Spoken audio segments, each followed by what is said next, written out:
दादी जैसे ही कमरे में दाखिल हुई उनकी नज़र सबसे पहले बेड पर शांति से अपनी आंखों को बंद किए हुए लेती रूह के ऊपर गई। रुक्मणी जी बिल्कुल हैरान हो गई और खुद से बोली, ये लड़की सो कैसे रही है? इसे कॉलेज नहीं जाना क्या? यह हमारे पैसों में बस आग लगवानी है। उसके बाद रुक्मणी जी कमरे के अंदर दाखिल हुई और सबसे पहले कमरे के चल रहे एसी को बंद किया और फिर रूह के कंधे पर हाथ रखते हुए बोली, ए लड़की उठ, ए लड़की। रुक्मणी जी के कहने पर रूह की नींद तुरंत खुल गई और वह उठकर बैठ गई, लेकिन उसके बॉडी में दर्द हुआ तो हल्की सी चीख उसके मुंह से निकल गई और रुक्मणी जी हैरान हुई, चिल्लाई क्यों और अभी तक सो कैसे रही है? तुझे कॉलेज नहीं जाना क्या? रूह इस पर कुछ नहीं बोल पाई क्योंकि वह क्या बताती रुक्मणी जी को कि पिछली रात उन्हें की पोते ने उसकी यह हालत की है कि आज उसके पूरे शरीर में दर्द है। रुक्मणी जी ने वापस अपना सवाल दोहराया, सो क्यों रही है अभी तक? कॉलेज नहीं जाना या हमारे पैसों में आग लगवा कर तुझे बहुत खुशी मिलती है? तेरी ही जिद पर तेरा एडमिशन करवाया है कॉलेज में, वरना मैं तो तुझे स्कूल भेजने के भी खिलाफ थी। रूह की नज़र इस पर बिल्कुल नीचे हो गई। रूह ने जैसे ही अपनी गर्दन नीचे करी अंबर का दिया गया लव बाइट का निशान साफ साफ उभरने लगा और रुक्मणी जी की बहुत तंग गई और उन्होंने सवाल किया, ये तेरे गर्दन पर कैसा निशान है? बहुत अजीब सा लग रहा है, कौन से कीड़े ने काट लिया तुझे? जब रूह ने ये सुन तो वह बिल्कुल हैरान हो गई और अपनी गर्दन को छूकर देखने लगी तो हल्का हल्का उभरता हुआ निशान उसे फील हुआ और उसने अपने मन में कहा, ये निशान तो लव बाइट का है। अब मैं क्या कहूँ दादी को, उन्हें ये थोड़ी बोल सकती हूँ कि यह मुझे मिस्टर हेवन ने मुझे दिया है, मुझे तो घर से बाहर निकाल देंगे अगर मैंने ऐसा कुछ बोल दिया तो। रूह थोड़ा हिचकी चाहते फिर बोली, शायद कल रात कीड़े ने काट लिया। बाकी रूह काफी अच्छे से जानती थी कि कितना बड़ा कीड़ा था जिसने उसे सिर्फ गर्दन पर ही नहीं बल्कि पूरे बॉडी पर काटा था। रुक्मणी जी ने अपने हाथों से उस निशान को छुए और अपनी गर्दन को नामे हिलाते हुए बोली, लेकिन मुझे ये निशान किसी कीड़े का कटा हुआ या मच्छर का नहीं लगता है, सच सच बताओ किसका कटा हुआ है ये निशान? अब रूह के चेहरे पर घबराहट साफ साफ नजर आने लगी और वह अपनी बात पर अडिग रहते हुए बोली, मैं सच कह रही हूँ दादी, कीड़े नहीं काटा है। शायद लड़ गया कीड़ा इसीलिए ऐसा हो गया अजीब तरीके से यह निशान, बाकी सच में शायद कीड़े नहीं काटा है और कौन काट सकता है? रुक्मणी जी इस पर घूरते हुए मन में बोली, कोई भरोसा नहीं इस लड़की का, पता नहीं कब क्या करते, और फिर वापस रूह से कहा, कॉलेज क्यों नहीं गई? तभी कमरे में अंबर दाखिल हुआ और वह बोला, मैंने ही उसे मना किया है आज के दिन कॉलेज ना जाने के लिए। रुक्मणी जी पलटी और उन्होंने अंबर से सवाल किया, क्यों किया तूने इसे मना? अंबर के हाथ में इस वक्त मैक्रोनी की प्लेट थी जो कि वह खुद से बनाकर रूह के लिए लेकर आया था, जो कि रूह को इस वक्त कुछ स्पाइसी खाने का मूड था और इसीलिए वह किचन में गया था उसके लिए खुद से खाना बनाने के लिए। अंबर ने प्लेट रूह को दिया और फिर रुक्मणी जी को देखकर बोला, आज मैंने और पापा ने अपने काम से छुट्टी ली है तो सोचा कि रूह को भी कॉलेज से एक दिन की छुट्टी दे देता हूँ, वह भी तो बेचारी पूरा दिन कितना पढ़ती है। रुक्मणी की बोली, पढ़ती है? ये लड़की जरा भी नहीं पढ़ती, तू इसे कान पढ़कर पढ़वाता है तो ये पास होती है वरना ये तो फेल होने जैसा पढ़ती है। अंबर इस पर कहता है, मैं पास करवा देता हूँ उसे, मुझे उससे ज्यादा कुछ नहीं चाहिए। रुक्मणी जी कुछ नहीं रहती बस मन में ही रूह को कोस कर वहां से चली जाती है। उनके जाने के बाद रूह अंबर से कहती है, आप क्यों पूरी फैमिली की मेरी वजह से सुनते हैं? अंबर ने इस पर कोई जवाब नहीं दिया, बस माइक्रोनी अपने हाथों से उसे खिला रहा और कुछ ही पलों में रूह ने सारा खा लिया। रूह ने अपने होठों को अच्छे से टिश्यू से साफ करते हुए कहा, काफी टेस्टी था और स्पाइसी था। अंबर ने इस पर उसे सेडिक्टिव नजरों से देखते हुए कहा, मिर्ची तो बहुत लगी होगी, मीठा खाने का मन भी होगा। इस वक्त रूह की नजर उसकी तरफ नहीं थी इसलिए उसे नहीं दिखा कि अंबर किस नजर उसे देख रहा है, इसलिए उसने ऐसे ही बोल दिया, हाँ, मीठा खाने का मन तो मेरा बहुत कर रहा है, तो आप एक कम कीजिए, मेरे लिए मीठा लिया है और मुझे वह भी अपने हाथों से खिलाए। अंबर ने इस पर वह झूठी प्लेट टेबल पर रखा और रूह को देखते हुए कहा, मीठा तो मैं अपने साथ लेकर आया हूँ, इनफैक्ट मैं उस मीठे को जिंदगी भर अपने पास रखता हूँ, कहीं जाने की जरूरत नहीं उस मीठे को लेने के लिए। रूह को समझ में नहीं आया कि अंबर के कहने का मतलब क्या है, इसलिए उसने इस बार अपनी नजरें अंबर की तरफ करी और जैसे ही उसकी नजरें अंबर की नजरों से मिली वह बिल्कुल कांप गई क्योंकि उसे अंबर की सेडिक्टिव नजरें अपनी पूरी बॉडी पर घूमते हुए नजर आ रही थी और उसने ब्लैंकेट को अच्छे से ऊपर की तरफ उठाकर अपने आप को कवर कर लिया और अपनी गर्दन को ना नहीं हिलाते में बोली, ऐसा कुछ करने के बारे में सोचेगा भी मत मिस्टर हेवन, मेरे अंदर बिल्कुल एनर्जी नहीं है, आपने कल रात ही मुझे मेरी सारी एनर्जी ले ली और बची कोची जो 4-5% एनर्जी थी वह अपने सुबह ले ली, अब और नहीं प्लीज। लेकिन अंबर नहीं माना और वह उसके ऊपर झुक गया और उसके चेहरे को अपने एक हाथ से थमते हुए बोला, प्रॉमिस करता हूँ कि तुम्हारे साथ ज्यादा कुछ नहीं करूंगा, बस किस करूंगा, पर तुम मुझे किस करने से नहीं रोक सकती। रूह ने बच्चों जैसा रोता हुआ चेहरा बना लिया और बोली, नहीं, आप मुझे किस भी नहीं करोगे, मुझे पता है जब आप सिर्फ किस करते हो तो आप एक किस भी काफी ज्यादा वाइल्ड होती है, और आपकी किस पर मुझे बहुत दर्द करती है, आप मुझे कुछ नहीं करोगे, आप मुझे अभी टच भी नहीं करोगे, मुझे सोने दीजिए प्लीज, मुझे बहुत नींद आ रही है। अंबर ने ये सुनकर तुरंत उसे लेटा दिया और उसके ऊपर आ गया और उसके माथे को अपने होठों से छूते हुए बोला, तो तुम सो जाओ, तुम्हें कुछ नहीं करना, जो करना है मुझे करना है। रूह ने अभी भी अपनी गर्दन नामे हिलाई जा रही थी और तभी अंबर ने अचानक से उसके होठों को अपने होठों में लेकर कैद कर लिया और उसे काफी शिद्दत और मदहोश भरे आलम के साथ चूमने लगा। रूह की नज़र बिल्कुल फैल गई और फिर अचानक से ही उसकी आंखें बंद हो गई और हाथ अंबर के बालों में जा उलझे और अंबर काफी पैशनेट और डीप तरीके से इंटेंसली उसे किस करने लगा। अंबर धीरे धीरे अपनी किसी को जितना ज्यादा डीप करते जा रहा था, रूह की सांस उतनी ही ज्यादा अटकती जा रही थी। जब अंबर को एहसास हुआ कि रूह की सांस अटक रही है और उसे तकलीफ हो रही है तो उसने झट से उसके होठों को आजाद करके उसके गर्दन और कंधे को निशाना बनाया और वहां पर अपने होठों को बरसाना शुरू किया। रूह गहरी गहरी सांस लेने लगी और अपनी आंखें बंद किए हुए ही अंबर के होठों की छुअन को अपने शरीर पर महसूस करने लगी। अंबर के हाथ उसके टॉप के अंदर जाते हुए उसकी पूरी बॉडी को एक्सप्लोर कर रहे थे, जिस पर रूह की बॉडी में कर्ट सा दौड़ रहा था और वह सिहर उठी। रह अपने चेहरे को इधर उधर मूव करने लगी तो अंबर वापस उसके चेहरे पर आया और वापस उसके होठों पर हावी हो गया और इस बार वह उसके होठों को किस करने की बजाय चबाए जा रहा था, जिस पर उसके होठों से खून रिसकर बाहर आ रहा था और नंबर उन्हें अपने होठों से ही शक करके अपने अंदर ले रहा था और अपनी जिह्वा को बाहर निकालकर उसके होठों पर फेर रहा था और उसे एक अलग ही एहसास में डुबाया जा रहा था। कुछ ही पलों बाद रह अंबर के एहसास में डूबकर मौन करने लगी और उसके नाम को काफी शिद्दत से लेने लगी और अंबर का नाम पूरे कमरे में गूंजने लगा। दोपहर का वक्त। आज सारे के सारे फैमिली मेंबर अपने काम से छुट्टी लेकर घर के पीछे वाले ग्राउंड में थे, जहां पर खेलने के लिए और पिकनिक बनाने के लिए काफी अच्छी जगह थी। वहां पर खेलने के लिए football ground, basketball ground, cricket ground सब कुछ था और कोने में एक प्यारा सा फाउंटेन भी था। अंबर, सृष्टि और बाकी सब वहां पर मौजूद थे सिवाय रूह को छोड़कर। रूह शांति से अपने कमरे में सो रही थी क्योंकि अंबर ने उसे सख्त कहा था कि वह कमरे से बाहर न निकले क्योंकि उसकी बॉडी में काफी वीकनेस थी और अगर रूह इस कंडीशन में इधर उधर घूमती तो शायद उसकी वीकनेस बढ़ सकती थी। वह शांति से अपने कमरे में सो रही थी कि तभी अचानक से उसके कानों में हल्ले गुल्ले की आवाज पड़ी। आवाज के कारण उसकी नींद धीरे धीरे टूटने लगी। यहाँ बाहर मयूर और अंबर के बीच में फुटबॉल का मैच शुरू हो गया था। सृष्टि अंबर को चीयर अप कर रही थी और काशी मयूर को चेहरा कर रही थी और रुक्मणी जी और इंद्रजीत जी अंपायर बने बैठे थे और दोनों को नंबर्स दे रहे थे। दोनों के बीच में वापस से बॉल को रखा गया और रुक्मणी जी ने सिटी बजाकर उन दोनों का मैच वापस से स्टार्ट किया और दोनों बॉल की तरफ लपके और इससे पहले कि मयूर आ पाते अंबर ने लात मारकर बॉल को अपनी तरफ कर लिया और उसे गोल पॉइंट तक लेकर जाने लगा, लेकिन उससे पहले ही मयूर ने साइड से आकर फुटबॉल पर पैर मारा और उसे अपनी साइड कर लिया और इसी तरीके से दोनों बाप बेटे में फुटबॉल को लेकर जंग छिड़ गई। दोनों माँ बेटी काफी खुश हो रही थी क्योंकि आज काफी दिनों के बाद अंबर इस तरीके से खुलकर अपने पापा के साथ खेल रहा था। शायद काफी सालों के बाद दोनों एक दूसरे के साथ खेल रहे थे। काशी अंबर को इस तरीके से डेडिकेटली खेलते हुए देखकर सृष्टि से धीरे से कहा, तुझे नहीं लगता कि हमें हफ्ते में एक बार ऐसा मैच करना ही चाहिए, तेरा भाई एकदम नॉर्मल हो जाएगा। सृष्टि ने इस पर काशी को भरा और बोली, मेरा भाई ठीक ही है माँ, आप उसे एब नॉर्मल नहीं बोल सकती, सबसे थोड़ा सा अलग है, इसका मतलब ये थोड़ी है कि वह बहुत ही ज्यादा डिफरेंट है, वह एकदम नॉर्मल है। काशी ने इस पर बिना उसे देख कहा, तू नहीं समझ सकती मेरी प्रॉब्लम को। सृष्टि कुछ नहीं बोली और वापस अंबर पर मजबूर के मैच को देखने लगी, जो कि काफी दिलचस्प था क्योंकि दोनों ही एक दूसरे को गोल करने नहीं दे रहे थे। दोनों को ही फुटबॉल अपनी तरफ चाहिए थी, लेकिन दोनों कुछ ऐसे एक दूसरे की स्ट्रेटेजी पता थी और वह एक दूसरे की स्ट्रेटेजी को तोड़कर अपने आप को आगे करने की कोशिश करने की रहे थे। वही रूह जो कि अपने बेड से उठकर बालकनी की तरफ आ गई थी और सबको मस्ती से खेलते हुए देख रही थी। उसके चेहरे पर भी मुस्कान आ गई। उसकी नज़र तो बस अंबर के चेहरे पर थी, जिसके चेहरे पर इस वक्त भाव तो कोई नहीं था, लेकिन एक डेडिकेशन वाली फीलिंग जरूर आ रही थी कि उसे जितना ही जीतना है। और अंबर की उम्र ही क्या थी, सिर्फ 20 साल, और इस उम्र में तू जितने की ललक इतनी ज्यादा होती है कि वह कुछ भी नहीं देखता सामने वाले को।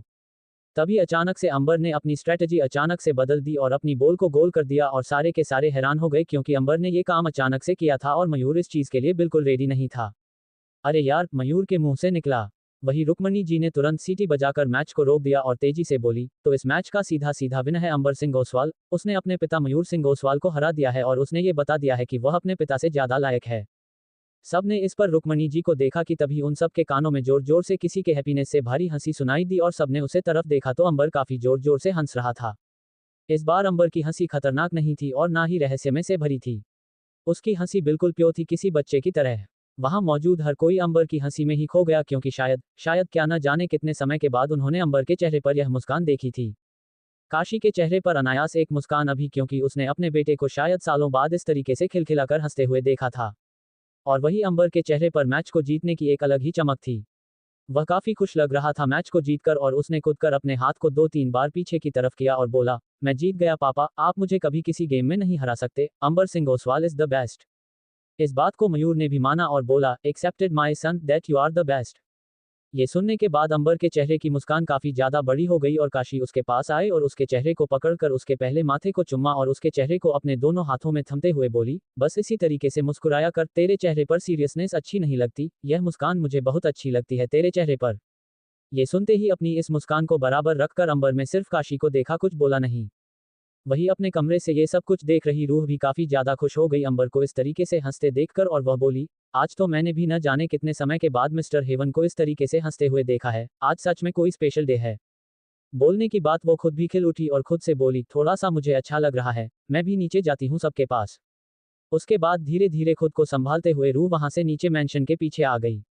दर्द अभी भी उसके बदन में था, लेकिन सबके साथ एंजॉय करने की खुशी में वह दर्द को भी भूलना चाहती थी। जैसे ही सृष्टि की नजर उनसे थोड़ा दूरी बनाकर खड़ी रूह पर गई, वह उसके पास गई और बोली, आप यहाँ पर क्यों खड़ी हो, आओ ना हमारे पास। कहने के बाद सृष्टि ने रूह को पकड़ लिया, जिस पर रूह को हल्का सा दर्द हुआ क्योंकि जहां सृष्टि ने उसे पकड़ा था वहां पर काफी हद से ज्यादा अंबर में उसे काटा था। जब रूह हल्का सा चिकी तो सृष्टि ने उससे सवाल किया, क्या हुआ, आप चिकी ही क्यों?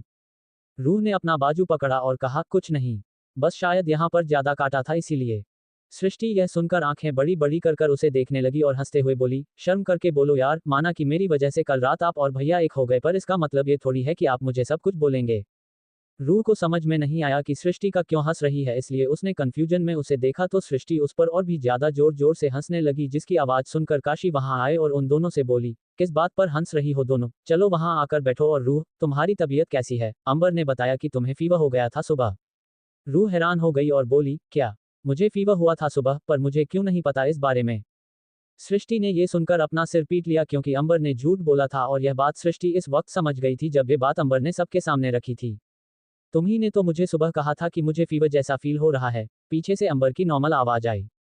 अंबर की आवाज पर सब ने उसे देखा तो इशारों में ही पीछे से रूह ने उससे सवाल किया, लेकिन अंबर ने कोई जवाब नहीं दिया तो काशी वापस से रूह की तरफ पलटी तो अंबर ने उसे आंखें दिखाकर कहा कि हाँ बोलो माँ को कि तुम्हें सुबह फीवर हुआ था। अंबर का एक इशारा ही रूह समझ गई और वह बोली, हाँ हाँ हाँ हाँ, मुझे फीवर हुआ था पर इतना नहीं हुआ था, मैं सो गई थी ना तो शायद भूल गई, मतलब अभी नींद में हूँ मैं थोड़ी थोड़ी शायद इसीलिए। रूह काफी अजीब तरीके से बोली, लेकिन काशी इतना समझ गई कि हाँ रूह को सुबह फीवर हुआ था लेकिन अब वह बिल्कुल ठीक है। काशी सब कुछ इग्नोर करते हुए बोली, अच्छा चलो मैंने बारबेक्यू रेडी किया है आज लंच में तो आ जाओ। और उसके बाद काशी वहां से दूसरी तरफ चली गई जहां पर लंच को रेडी करने के लिए सारी सामान पहले से ही लाया गया था। सृष्टि भी वहां से चली गई और अब वहां पर सिर्फ अंबर और रूह बच गए तो अमर ने अपने कदम रूह की तरफ बढ़ा दिए, जो देखकर रूह ने अपने कदम पीछे की तरफ लिए और रूह एकदम से मेंशन की दीवार से जाकर लग गई और अब अंबर उसके करीब आकर उसकी दोनों तरफ अपने हाथ रख दिया ताकि वह भाग न जाए। अंबर में काफी गहरी आवाज में उससे सवाल किया, कहाँ भाग रही हो?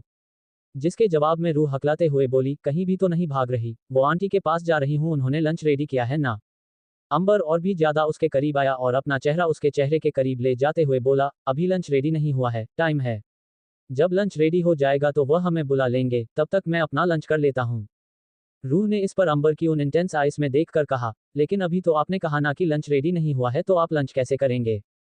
ऐसे और फिर अमर उसकी बेहद करीब आकर उसके होठों को अपने होठों में दबाकर चूमने लगा और रूह की आंखें बिल्कुल हैरान हो गई और उसे घबराहट होने लगी, जिस वजह से उसका दिन जोरों से धक धक धक धक धक धक किया जा रहा था।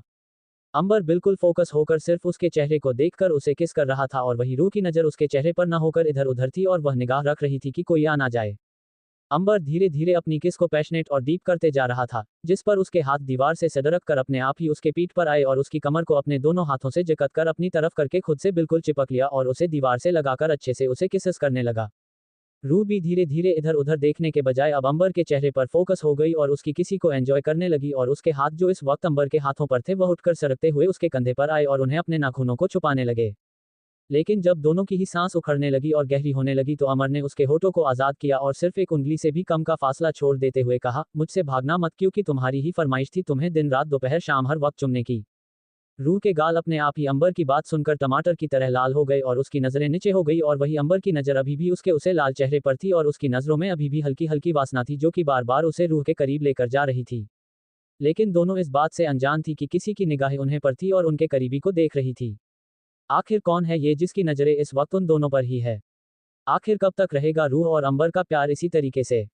रूह के गाल अपने आप ही अंबर की बात सुनकर टमाटर की तरह लाल हो गए और उसकी नजरें नीचे हो गई और वही अंबर की नजर अभी भी उसके उसे लाल चेहरे पर थी और उसकी नजरों में अभी भी हल्की हल्की वासना थी जो कि बार बार उसे रूह के करीब लेकर जा रही थी। लेकिन दोनों इस बात से अनजान थी कि किसी की निगाहें उन्हें पर थी और उनके करीबी को देख रही थी। उनसे कुछ दूरी पर खड़ी काशी उन दोनों को देख रही थी और उसने उन दोनों को एक दूसरे को किस करते हुए भी देख लिया था और उसके चेहरे के भाव काफी अजीब थी जिन्हें पढ़ पाना और समझ पाना शायद मुश्किल था। और वही काशी से 2 कदम की दूरी पर खड़ा मयूर भी उन दोनों को देख चुका था, लेकिन उसके चेहरे की एक्सप्रेशन काफी नॉर्मल थे, जैसे उसे कोई फर्क ही नहीं पड़ता कि अंबर और रूह एक दूसरे के साथ क्या कर रहे हैं। उसे बस इस चीज से फर्क पड़ता है कि उन दोनों को इस वक्त प्राइवेसी मिलनी चाहिए। इसीलिए मयूर काशी के पास आया और उसकी बाजू को पकड़कर थोड़ा साइड किया, जिससे अगर अंबर अपना चेहरा दूसरी तरफ करे भी तो उसे वह दोनों नजर ना आए। मयूर काशी को एक तरफ लेकर आया और बोला, क्या कर रही हो? उन्हें ऐसे क्यों देख रही थी? प्राइवेसी नाम की भी कोई चीज होती है या नहीं होती है? काशी थोड़ी अजीब नजरों से मयूर को देखते हैं और कहती है, प्राइवेसी मतलब आपके कहने का यह मतलब है मयूर कि अगर मैं अपने बेटे की लाइफ में क्या हो रहा है उसे जान रही हूं तो मैं उसकी प्राइवेसी को खत्म कर रही हूं, मैं उसकी लाइफ में दखल दे रही हूं। मयूर जी, मैं मां हूं उसकी, आप कैसे कह रहे हैं?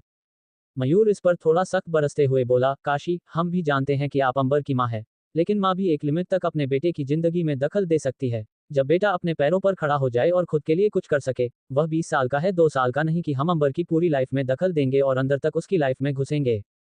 काशी इस पर बोली, अगर वह 200 साल का भी हो जाएगा ना तो भी मैं उसकी जिंदगी में दखल दूंगी क्योंकि यह एक मां का हक होता है। मयूर इस पर बोल, Kashi what S wrong with you? तुम इस तरीके से क्यों देख रही थी उन दोनों को? अगर उन दोनों ने तुम्हें देख लिया होता और तुम्हारी नजरों को अंबर में पढ़ लिया होता तो पता है ना कि वह क्या करता। तुम जानती हो ना अंबर के सेंस को, वह हम सब के मन की बात जान लेता है सिर्फ हमारे चेहरे के भाव को पढ़कर, और हम सब उसके साथ 24 घंटे भी बीता लेना तो भी उसके चेहरे को पढ़कर नहीं बता सकते कि उसकी मन और दिल क्या कह रहा है। काशी में इस पर अपनी नजरें फेर ली क्योंकि वह कुछ बोलना नहीं चाहती थी, जिस पर मयूर बोला, मुझे आपसे बहुत इंपॉर्टेंट बात करनी है, लेकिन पहले लंच कर लेते हैं, उसके बाद कमरे में आइए, मुझे बात करनी है। उसके बाद मयूर सीधा वहां से मेंशन की तरफ जाने लगा तो काशी बोली, लेकिन आपका लंच? मयूर इस पर बिना काशी को देखे आगे की तरफ बढ़ते हुए बोला, मुझे नहीं खाना, आप सब खा लीजिए। काशी को पता था कि उसने मयूर को नाराज कर दिया है, इसीलिए उसने सबको बुलाया और पहले उन सबको खाना खिलाया और फिर थोड़ा सा बारबेक्यू फूड लेकर वह अपने कमरे की तरफ चली गई और बाकी सब भी अपने कमरे की तरफ चली गई थी क्योंकि अब मौसम धीरे धीरे और भी ज्यादा बिगड़ रहा था और ऐसा लग रहा था कि आंधी तूफान आ सकता है और बारिश भी हो सकती है।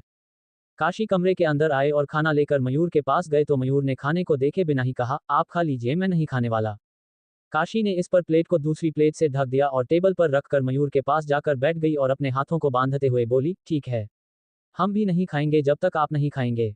मयूर लैपटॉप में कुछ कर रहा था। उसने लैपटॉप को बंद कर दिया और टेबल पर रखकर खुद उठकर खान की प्लेट को लेकर आया और काशी को अपने हाथों से खिलाया और काशी ने अपने हाथों से मयूर को खिलाया।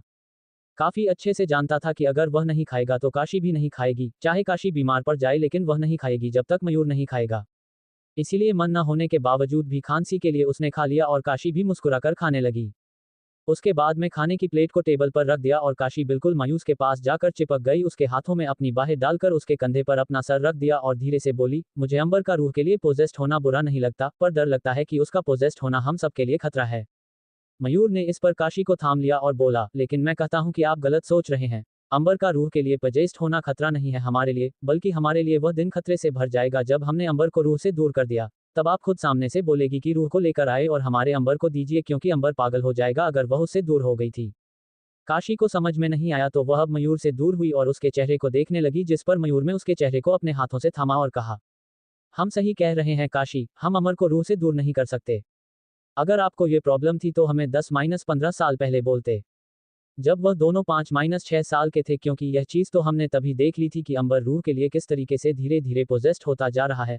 अगर आप ये बात तब बोलती तो शायद मैं समझकर रूह को और ऑर्फनेज भेज देता और या फिर रूह को कोई अच्छी सी फैमिली प्रोवाइड करने की कोशिश करता, लेकिन अब हम रूह को दूर नहीं कर सकते अंबर से, क्योंकि अगर हमने ऐसा किया तो वह हम दोनों की, अपने पूरे परिवार वालों की भी जान ले लेगा। रूह के लिए इतना खतरनाक हो चुका है वह रूह के पोजेशन में। काशी इस पर बोली, लेकिन रूह हमारे लिए कोई बोझ नहीं है तो हम उसे ऑर्फनेज क्यों भेजते या उसे कोई और फैमिली भी क्यों प्रोवाइड करते, मुझे उसे पालने में कोई प्रॉब्लम नहीं है, वह चाहे तो अपनी जिंदगी यही इसी घर में बिता सकती है, लेकिन मेरे बेटे से शादी तब तबाही लेगी उनकी जिंदगी।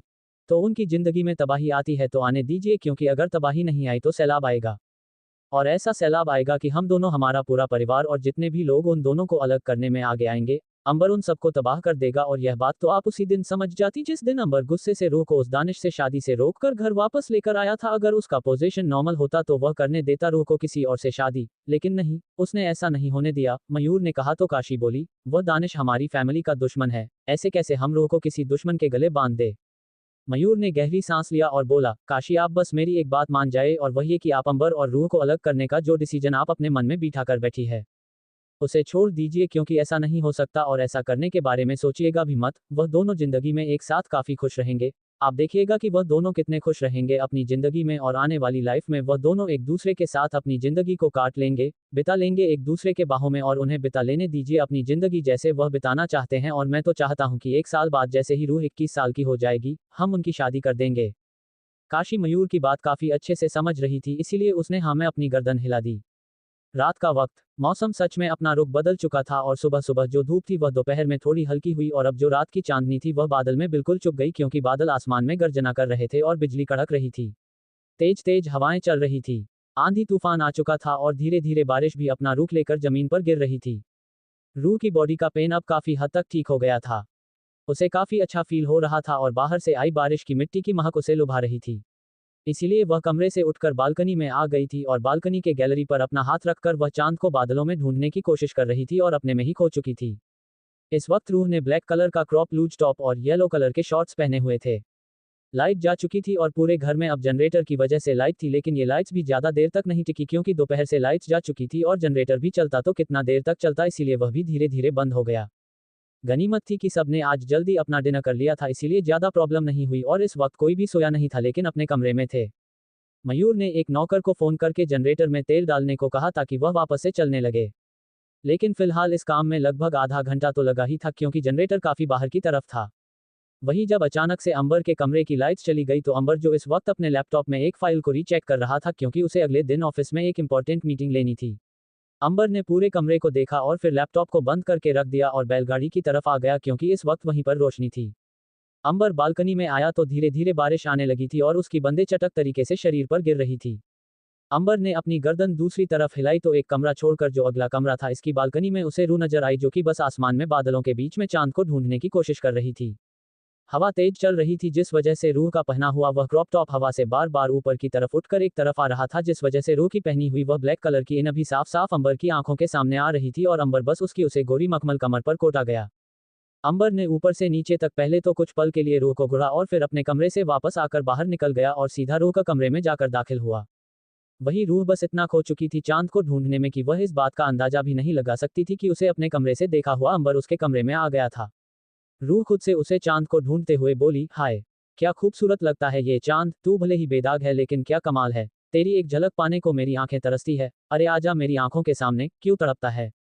रूह उसे देखकर मुस्कुरा रही थी कि तभी उसे अचानक से अपने पेट पर किसी के ठंडे हाथ महसूस हुई, और उसकी सांसें बिल्कुल गहरी हो गई, और तभी उसे अपने गर्दन पर अंबर के हॉट महसूस पर, जिससे उसकी गहरी हुई सांसें अटक गई।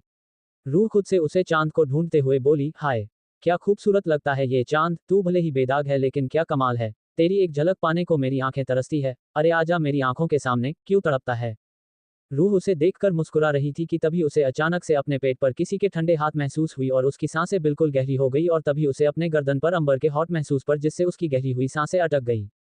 अंबर उसके पेट को धीरे धीरे सहलाए जा रहा था, और वहीं रूह बिल्कुल ही अपनी ही शुद्ध हो चुकी थी। उसने अपना सर पीछे कर अंबर के कंधे पर रख दिया, और अंबर उसके टॉप के अंदर अपना हाथ ले जाते हुए उसकी पूरी बॉडी को अपने ठंडा हाथों के स्पर्श से रूह को कांपने पर मजबूर कर रहा था। रूह काफी गहरी गहरी सांस ले रही थी, और अंबर के हाथ उसके सीने पर आ गए थे और धीरे धीरे उन्हें रब कर रहे थे, और उसके होंठ रुक गर्दन और कंधे के बीच में रखे हुए थे और वहां पर उसे छुए जा रहे थे। अंबर उसके इनवर्स के ऊपर ही अपने हाथ रखकर उसे चलाई जा रहा था, लेकिन फिर भी रूह कांप रही थी।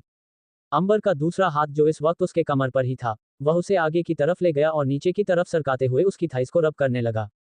रूह ने अपनी आंखें बंद कर ली और धीरे से बोली, आप क्या कर रहे हैं। अंबर ने धीरे से उसके गर्दन को काट लिया और बोला, वही जो तुम सोच रही हो, और फिर अचानक से उसे पलट दिया और उसे लिफ्ट करके बालकनी की रोड पर बिठा दिया, और रुक हाथ अपने आप उसके कंधे पर आ गए। रूह अंबर की डिजायरेबल नजरों को देख रही थी। अंबर उसके करीब पड़ा और उसके चेहरे पर अपना हाथ रखते हुए धीरे से उसके गुलाबी पतले होठों की तरफ बढ़ा और उन्हें अपने होठों में जकड़कर चूमने लगा। रूह की आंखें बंद हो गई और उसके नाखून अंबर के कंधे पर चुभने लगे, जो कि अंबर को और भी ज्यादा एक्साइटेड कर रहे थे, और उसने अपने हाथों की पकड़ रूह के कमर पर ज्यादा पकड़ी और उसे उस रोड से उठाकर अपने से बिल्कुल चिपका लिया, जिस वजह से रूह ने अपने पैर ऊपर की तरफ उठा लिए और अंबर की कमर पर लपेट दिए।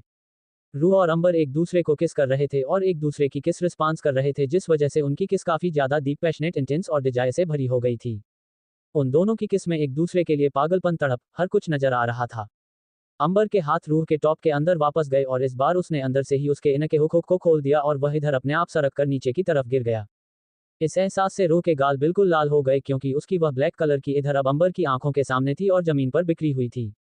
अंबर ने जब यह महसूस किया तो वह उसके कानों के पास गया और उन्हें अपने दांतों तारे चबा लिया और फिर अपनी गहरी सांस से ली उसे मदहोश करते हुए बोला, अभी तो बहुत कुछ उतरना है, इतने में ही खुद को पागल मत करो क्योंकि अगर इतनी में ही पागल हो गई तो आगे पागलपन का सैलाब आएगा। रूह की नजरें झुक गई और अंबर ने उसे अपनी गोद में उठा लिया और कमरे में लाकर उसे सीधा बेड पर लेटाया और खुद भी उसके ऊपर आ गया। कमरे का दरवाजा अंबर में पहले से ही बंद कर हुआ था, जैसे वह सोचकर आया था कि उसे आज रूह के कमरे में ही रुकना है। अंबर ने दोबारा उसके लबों को अपने लबों में कैद कर लिया और उसके हाथों की हथेलियां को अपने हथेलियां में जकड़ लिया। कुछ ही देर बाद उन दोनों के कपड़े एक दूसरे के बदन से अलग हो चुके थे और अंबर उसके पूरे शरीर पर हावी हो चुका था और रूह की सिस्क कमरे में गूंजने लगी। अंबर उसके पूरे शरीर पर अपने होठों की छाप को छोड़ रहा था जिस पर रूह गहरी गहरी सांस से लेकर आए भर रही थी और फिर अचानक से अंबर उसके शरीर में दाखिल हो गया जिससे एक जोरदार चिक कमरे में गूंज उठी। आहे। अंबर उसके साथ इंटमेट हो रहा था और कुछ पलों बाद रूह भी उसका पूरा साथ देने लगी। पूरी रात दोनों एक दूसरे में खोने लगे और न जाने रात का वह कौन सा अंत आया होगा जब वह दोनों सोए होंगे। सुबह का वक्त, रूह का कमरा। बालकनी से आई धूप की रोशनी सीधा रूह के चेहरे पर पड़ी और उसकी आंखें हल्की हल्की फड़फड़ाने लगी और हल्की सी चीख उसके मुंह से निकल गई क्योंकि उसकी बॉडी में पेन हो रहा था और उसने अपनी आंखें खोली तो उसे महसूस हुआ कि उसके शरीर पर कुछ भारी भारी सा है। रूह ने अपनी नजरें नीचे की तो देखा उसके पेट पर अपना सर रखकर अंबर उसे चारों तरफ से पकड़कर सो रहा है। पेन में ही सही लेकिन रूह के चेहरे पर अंबर को यूं आराम से सोते देखकर एक हल्की सी मुस्कान आ गई और फिर उसने घड़ी की तरफ अपनी नजर की तो उसमें 3:30 बज रहे थे। रूह ने अपनी आंखें छोटी कर ली क्योंकि बाहर से धूप की अच्छी खासी रोशनी आ रही थी और घड़ी में 3:30 हो रहे थे जिसका साफ मतलब था कि घड़ी खराब हो गई है। उसका सेल डाउन हो गया है। रूह ने हल्के से अपना हाथ उठाया और बड़ी मुश्किल से उसे टेबल तक लेकर गई क्योंकि उसके पूरे शरीर में दर्द हो रहा था और हाथ हिलाना भी उसके लिए नाकाम सा हो रहा था। लेकिन फिर भी उसने उसे उठाया और टेबल पर रखे अपने फोन को उठाकर देखा और उस पर टाइम देखने लगी तो सुबह के 7:30 बज रहे थे। तभी उसकी नज़र एक नोटिफिकेशन के ऊपर गई जो कि एक व्हाट्सएप मैसेज था और दानिश ने उसे मैसेज भेजा था। रूह ने ध्यान से उसे मैसेज को पढ़ा, मुझसे मिलने के लिए हो, मुझे बहुत इंपॉर्टेंट बात कहनी है तुम्हें। रूह में ऊपर से ही मैसेज पढ़ लिया। उसने मैसेज को सीन नहीं किया ताकि दानिश आगे उसे मैसेज ना करें और फोन को रख दिया और खुद से मन में बोली, मैं तुमसे तो कभी नहीं मिलूंगी, तुम्हारी वजह से मिस्टर हेवन मुझसे नाराज हुए थे। उसके बाद उसे ध्यान आया कि आज अंबर को एक इंपॉर्टेंट मीटिंग के लिए जाना है, इसीलिए उसने अंबर के बालों में अपने हाथ चलाए और उसे उठाते हुए कहा, मिस्टर हेवन उठ जाए, आज आपको मीटिंग के लिए जाना है ना। रूह की आवाज सुनते ही अमर की नींद खुल गई लेकिन फिर भी वह उठा नहीं और उसके पेट पर किस करते हुए और नाभि को हल्का सा वाइट करते हुए वापस उस पर अपना सर रख लिया और उसे और भी ज्यादा कसकर पकड़ लिया और बोला, हम थोड़ी देर सोने दो। रूह ने उसे वापस उठाते हुए कहा, मिस्टर हेवन 7:30 बज गए हैं, आपको 8:30 बजे निकलना है, उठाना पड़ेगा आपको। अंबर ने ये सुनकर अपनी अलसी नजरों से रूह को देखा और फिर उसके ऊपर आ गया और उसके सीने को चूमते हुए बोला, तुम तो 2 बार फिजिकल होने के बाद ही वाइफ की तरह रिएक्ट करने लगी, वह भी आज की नहीं 10 साल पुरानी वाइफ की तरह, ऐसे करोगे तो मैं 10 साल बाद शादी करूंगा, अभी नहीं करूंगा। रूह ये सुनकर मुस्कुराए और कहा, तो आपको मैं वाइफ मटीरियल लगती हूँ, अच्छी बात है। चलिए उठ जाए, अब मैं वाइफ की तरह ही रिएक्ट करूंगी ताकि आप मेरी थोड़ी तो सुने, वरना हमेशा मुझे आपके सुननी पड़ती है। अंबर यह सुनकर उसके और ऊपर आया और उसके फोटो को किस करते हुए बोला, ओके। उसके बाद अंबर उठा और उसने रूह को भी अपनी बाहों में उठा लिया और वॉशरूम की तरफ जाती है बोला, तुम भी तो कॉलेज के लिए लेट हो रही हो, इसीलिए साथ में नहाते हैं। रूह की बॉडी में पेन था लेकिन उसे पता था कि यह पेन आज हॉट शावर लेने के बाद खत्म हो जाएगा क्योंकि पिछली रात अंबर उससे भी पिछली रात से काफी हद तक जेंटल था। दोनों ने साथ में मिलकर शावर लिया और बाथरोब पहनकर बाहर आए और अंबर ने अपने हाथों से ही रूह को कपड़े पहनाकर रेडी किया और कुछ देर बाद नाश्ता करने के बाद अंबर ने रूह को कॉलेज में ड्रॉप किया और खुद कंपनी के लिए चला गया। रूह कॉलेज गई और अपनी क्लासेस को अटेंड करने वालों पर इसी बीच दानिश ने उसे काफी ज्यादा मैसेज कर दिए थे जिस पर उसे ना चाहते हुए भी उसके मैसेज को सीन करना पड़ा और उसने सारे के सारे मैसेज पढ़े। पहले मैसेज से लेकर और के मैसेज कुछ इस तरीके से थे, मुझे पता है रूह कि तुमने मेरा पहला मैसेज चेक कर लिया है, इसीलिए मेरा मैसेज को चेक करो, मुझे तुमसे काफी इंपॉर्टेंट बात कहनी है। मुझे तुमसे मिलना है रूह, तो कॉलेज खत्म होने के बाद सीधा कॉलेज के दूसरे गेट से बाहर आना, मेरी कार वही तुम्हें मिलेगी। आ जाना रूह, तुम्हारी ही फायदे की बात है, मुझे तुम्हें अंबर का एक सच बताना है। ऐसे ही काफी सारे मैसेज दानिश ने किए हुए थे लेकिन जहां अंबर का नाम आया रूह का माइंड सटक हो गया। रूह खुद से बोली, इसे मिस्टर हेवन के बारे में मुझे ऐसा क्या बताना है। अब रूह का दिमाग ब्लैंक हो गया था और उसे दानिश से अब मिलना था, इसीलिए उसने उसे रिप्लाई बैक किया, ठीक है मैं तुमसे मिलने के लिए तैयार हूं लेकिन ये बात सीक्रेट रहनी चाहिए। अब रूह जल्द से जल्द कॉलेज खत्म होने का इंतजार कर रही थी। कुछ ही देर में कॉलेज खत्म हुआ और रूह तुरंत पीछे वाले दरवाजे से दानिश के घर की तरफ गए और दरवाजा तक आया। दानिश ने उसका हाथ पकड़कर अंदर की तरफ खींच लिया जिस पर रूह बिल्कुल हैरान हो गई और उसने दानिश के सीने पर मारते हुए कहा, तुमने मुझे खींचा क्यों? जो बात है जल्दी से बोलो, मुझे घर भी जाना है। दानिश उसे देखते हुए बोला, मैं भी तुम्हें घर ही लेकर जाऊंगा, और उसके बाद उसने ड्राइवर को चलने के लिए कहा और यहाँ रास्ते भर रूह दानिश से लड़ती रही। लगभग 1 घंटे के सफर के बाद दोनों की बात एक बड़े से पुराने बंगले के बाहर आकर रुकी। उस बंगले के बाहर लिखा था विला। रूह ने दानिश को देखकर उससे सवाल किया, तुम मुझे कहाँ लेकर आए हो? दानिश ने इस पर बिना भाव के जवाब दिया, तुम्हारे घर। जब दानिश ने ये कहा कि यह घर उसका है तो रूह उसे हैरानी से देखने लगे। रूह हैरानी से बोली, क्या मेरा घर है? कुछ भी मत बोलो दानिश। दानिश उस पर रूह की तरफ मुड़ा और बोला, मुझे पता था कि तुम मेरी बात पर यकीन नहीं करोगी, इसीलिए तुम्हें ये बात तुम्हारे घर के बाहर बता जरूर रहा हूँ, लेकिन बहुत जल्द तुम्हें इस घर के अंदर भी लेकर जाने वाला हूँ। रूह में इस पर कहा, मैं तुम्हारे साथ कहीं नहीं जा रही और मुझे अभी के अभी सिंह ओसवाल मैंशन लेकर चलो, नहीं तो मैं अभी के अभी मिस्टर हेवन को फोन करके तुम्हारे बारे में सब बता दूंगी। दानिश मुस्कुराया और बोला, तुम मेरी बात पर यकीन नहीं कर रही हो जबकि मैं तुम्हें कह रहा हूं कि यह घर तुम्हारा है। क्या तुम्हें ये नेम प्लेट दिखाई नहीं देती? रूह ने वापस उस नेम प्लेट को देखा और बोली, क्या है इस नेम प्लेट में जो तुम मुझे दिखा रहे हो? विला, क्या मतलब है इसका? कहीं भी वहां पर रूह नाम लिखा हुआ है, और अगर लिखा भी होता ना तो भी मैं तुम्हारी बात पर यकीन नहीं करती, क्योंकि दुनिया में काफी लड़कियां हैं जिनका नाम रूह हो सकता है। दानिश इस पर बोला, का मतलब है मनीष मित्तल। और तुम्हारा सरनेम क्या है रूह, जरा मुझे बताना। रूह इस पर तपाक से बोली, रूह मित्तल। दानिश इस पर रूह के पास आया और बोला, किसने दिया तुम्हें ये सरनेम? क्योंकि सिंह ओसवाल फैमिली है, ओसवाल फैमिली, मित्तल फैमिली नहीं है। व्हाट? तो तुम्हारे नाम के आगे ओसवाल की जगह मित्तल क्यों लगा हुआ है? क्या तुम्हें इसका कारण पता है? रूह इस पर बोली, क्योंकि मेरे पापा का नाम। कहते कहते रूह रुक गई, क्योंकि उसे उसके पापा का नाम नहीं पता था, बस उसे यही बताया गया था कि उसके पापा का सरनेम मित्तल है। दानिश आगे बोला, खामोश क्यों हो गई? बताओ क्या है तुम्हारे पापा का नाम? अच्छा चलो उनका सरनेम ही बता दो, मित्तल है ना उनका सरनेम। रूह इस पर चिढ़ते हुए बोली, आखिर तुम्हारा कहने का मतलब क्या है? अगर मेरे पापा का सरनेम मित्तल है तो और क्या तुम ये कहना चाहते हो कि इस मेंशन के ओनर मेरे पापा है? तो तुम बहुत गलत सोच रहे हो, क्योंकि मेरी फैमिली काफी गरीब फैमिली से बिलोंग करती थी। शायद यही कारण है कि आज मेरी माँ जिंदा नहीं है, क्योंकि मेरी फैमिली के पास तेरी माँ को ठीक रखने के लिए पैसे ही नहीं थे। दानिश इस पर रूह के पास आया और बोला, किसने बताया तुम्हें ये सब? सिंह ओसवाल फैमिली ने ना, और तुमने उनकी बात पर यकीन भी कर लिया कि तुम्हारी फैमिली काफी गरीब थी, उनके पास तुम्हारी माँ को ठीक करने के पैसे नहीं थे। क्या तुमने कभी सवाल नहीं किया कि तुम लोगों को किसने बताया कि मेरी फैमिली कैसी थी? तुम तो जानते भी नहीं थे। तुमने एक अनाथ लड़की को अस्पताल से उठाया था, तो कैसे कह सकते हो कि मेरी फैमिली किस टाइप की थी, कहाँ से बिलोंग करती थी? रूह इस पर खामोश ही रहे, क्योंकि उसके पास इस सवाल का कोई जवाब नहीं था, क्योंकि उसने सच में कभी भी उनसे इस बात में क्वेश्चन नहीं किया था कि उसकी फैमिली कैसी थी, कहाँ है, और अगर सिर्फ उसके पेरेंट्स मरे हैं तो बाकी की फैमिली कहाँ है। दानिश अब उसके चारों तरफ घूमने लगा और बोला, मतलब मनीष मित्तल, और सारी बात को साइड में करके सिर्फ सिंह ओसवाल फैमिली से किसी दिन पूछना कि मेरे पापा का नाम क्या था, वह भी तुम्हें मनीष नाम ही बताएंगे, और इस बात की मैं तुम्हें गारंटी देता हूँ, 100% गारंटी कि वह मनीष नाम ही लेंगे, क्योंकि तुम्हारे पापा का नाम ही मनीष है और तुम्हारी माँ का नाम गायत्री, जो कि मरी ही नहीं है। लास्ट लाइन सुनकर तो जैसे रूह के पैरों तले जमीन खिसक गई। वह हैरानी से दानिश को देखने लगी तो दानिश बिल्कुल उसके सामने आकर रुका और बोला, ना तुम्हारा बाप मरा है और ना ही तुम्हारी माँ मरी है। वैसे तुम्हारी फैमिली की कहानी तो बहुत ही डिफरेंट है, बहुत ही अजीब है, शायद इसीलिए उन्होंने कभी तुम्हें नहीं बताया, और यह जो मेंशन तुम देख रही हो ना, ये तुम्हारा नाम पर है, तुम्हारे दादा इसे तुम्हारा नाम पर करके गए हैं। उसके बाद दानिश ने इस मेंशन को देखा, जो कि काफी बड़ा था, और यह मेंशन सिंह ओसवाल फैमिली के मेंशन से तिगुना था, उनसे भी काफी बड़ा था। उसके बाद दानिश वापस रूह की तरफ मुड़ा और बोला, वैसे तुम्हें एक बात बोलूं, तुम अनाथ हो ही नहीं और होगी भी कैसे, जब तुम्हारे पास माँ भी है, बीप भी है, भाई भी है, दादा भी है, सब है तुम्हारे पास। चाचा चाचा ताई ताऊ, उनके बच्चे, तुम्हारी माँ की फैमिली, सब है तुम्हारे पास, बस तुम उन सब से अनजान हो, और वह भी सिर्फ सिंह ओसवाल फैमिली की वजह से, क्योंकि उन्होंने कभी तुम्हें अपने घर से बाहर नहीं निकलने दिया, तुम्हें बस घर की 4 दीवारियों में बंद करके रखा, तुम्हें हर पल सिंह ओसवाल फैमिली के बुजुर्ग एहसास कराते रहे कि तुम एक गंदी नाली का कीड़ा हो, जिसकी वजह से तुम्हारी माँ मर गई, जबकि जो औरत मरी थी वह असल में तुम्हारी माँ थी ही नहीं।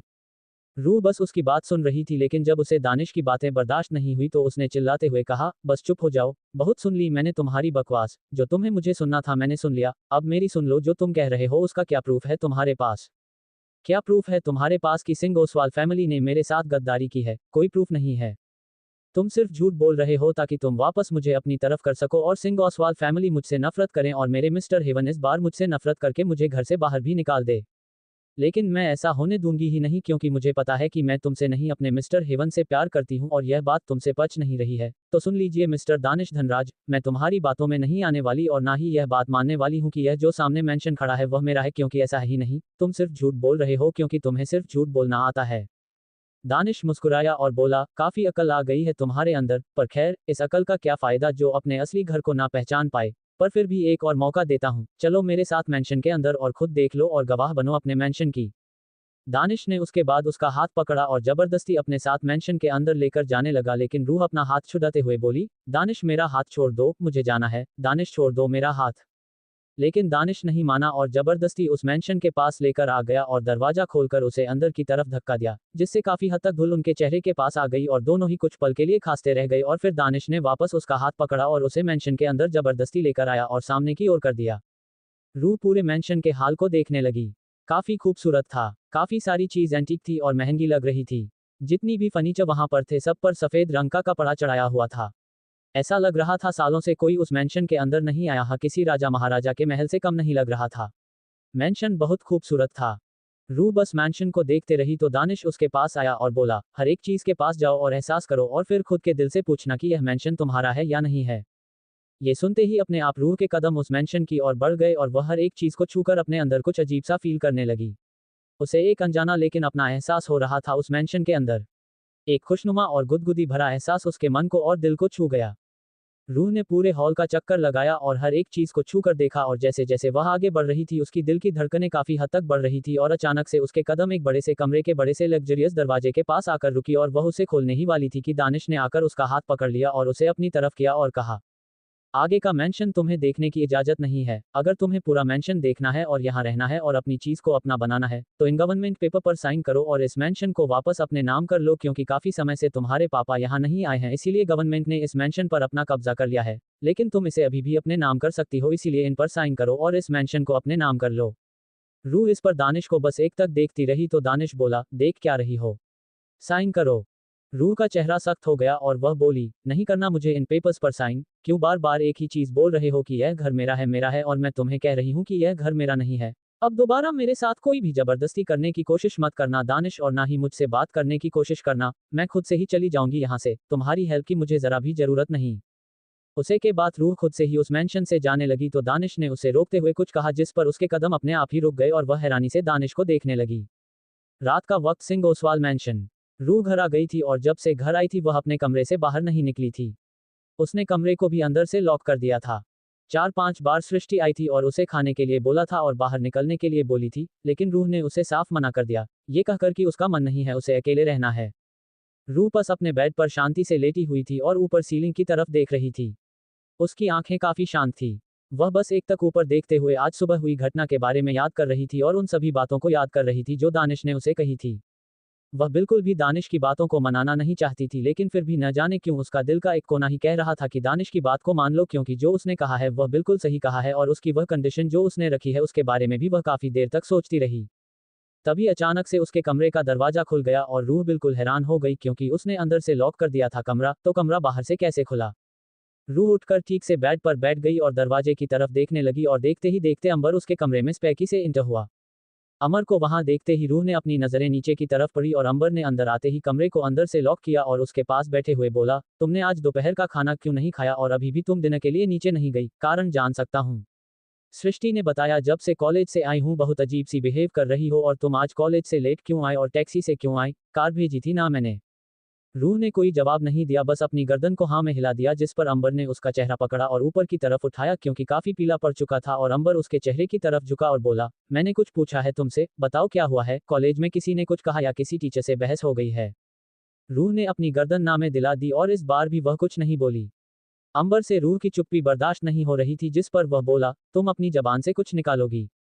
रूह ने इस पर अपनी गर्दन नीचे कर ली और वह अब भी कुछ नहीं बोली, जिस पर अंबर गुस्से में आ गए और वह खड़ा हो गया और अपना ऑफिस बैग बेड पर पटक दिया और बोला, ठीक है, नहीं बोलना मत बोलो, अब मैं भी तुमसे बात नहीं करने वाला, और जब तुम्हें लगेगा कि अब मुझे अपने इन होठों को खोलना है और कुछ बोलना है तो मेरे कमरे का दरवाजा खुला है, आ जाना। लेकिन मैं अब तुम्हें बोलने के लिए और मनाने के लिए यहाँ नहीं आने वाला। I am going from here, जो तुम्हारे मन में आता है करूँ, जो करना है करो। उसके बाद अंबर बेड से उठा और जाने लगा, और यहाँ रूह को अंबर का गुस्सा अच्छा नहीं लगा, इसलिए वह उठ गई और उसने तुरंत अंबर को आगे आकर गले लगा लिया और उसके सीने में अपना कर छुपाते हुए बोली, आप मुझे कभी छोड़कर तो नहीं जाओगे ना, आपने मेरी बॉडी का फायदा तो नहीं उठाया ना। अनवर रूह के मुझे ये सुनकर हैरान हो गया, क्योंकि उसे बिल्कुल उम्मीद नहीं थी कि अचानक से रूह ऐसी लाइन बोलेगी। अंबर रूह के कहे गए हुए शब्द को सुनकर हैरान हो गया, क्योंकि उसे बिल्कुल अंदाजा नहीं था कि वह कभी उससे ऐसी बात भी कहेगी।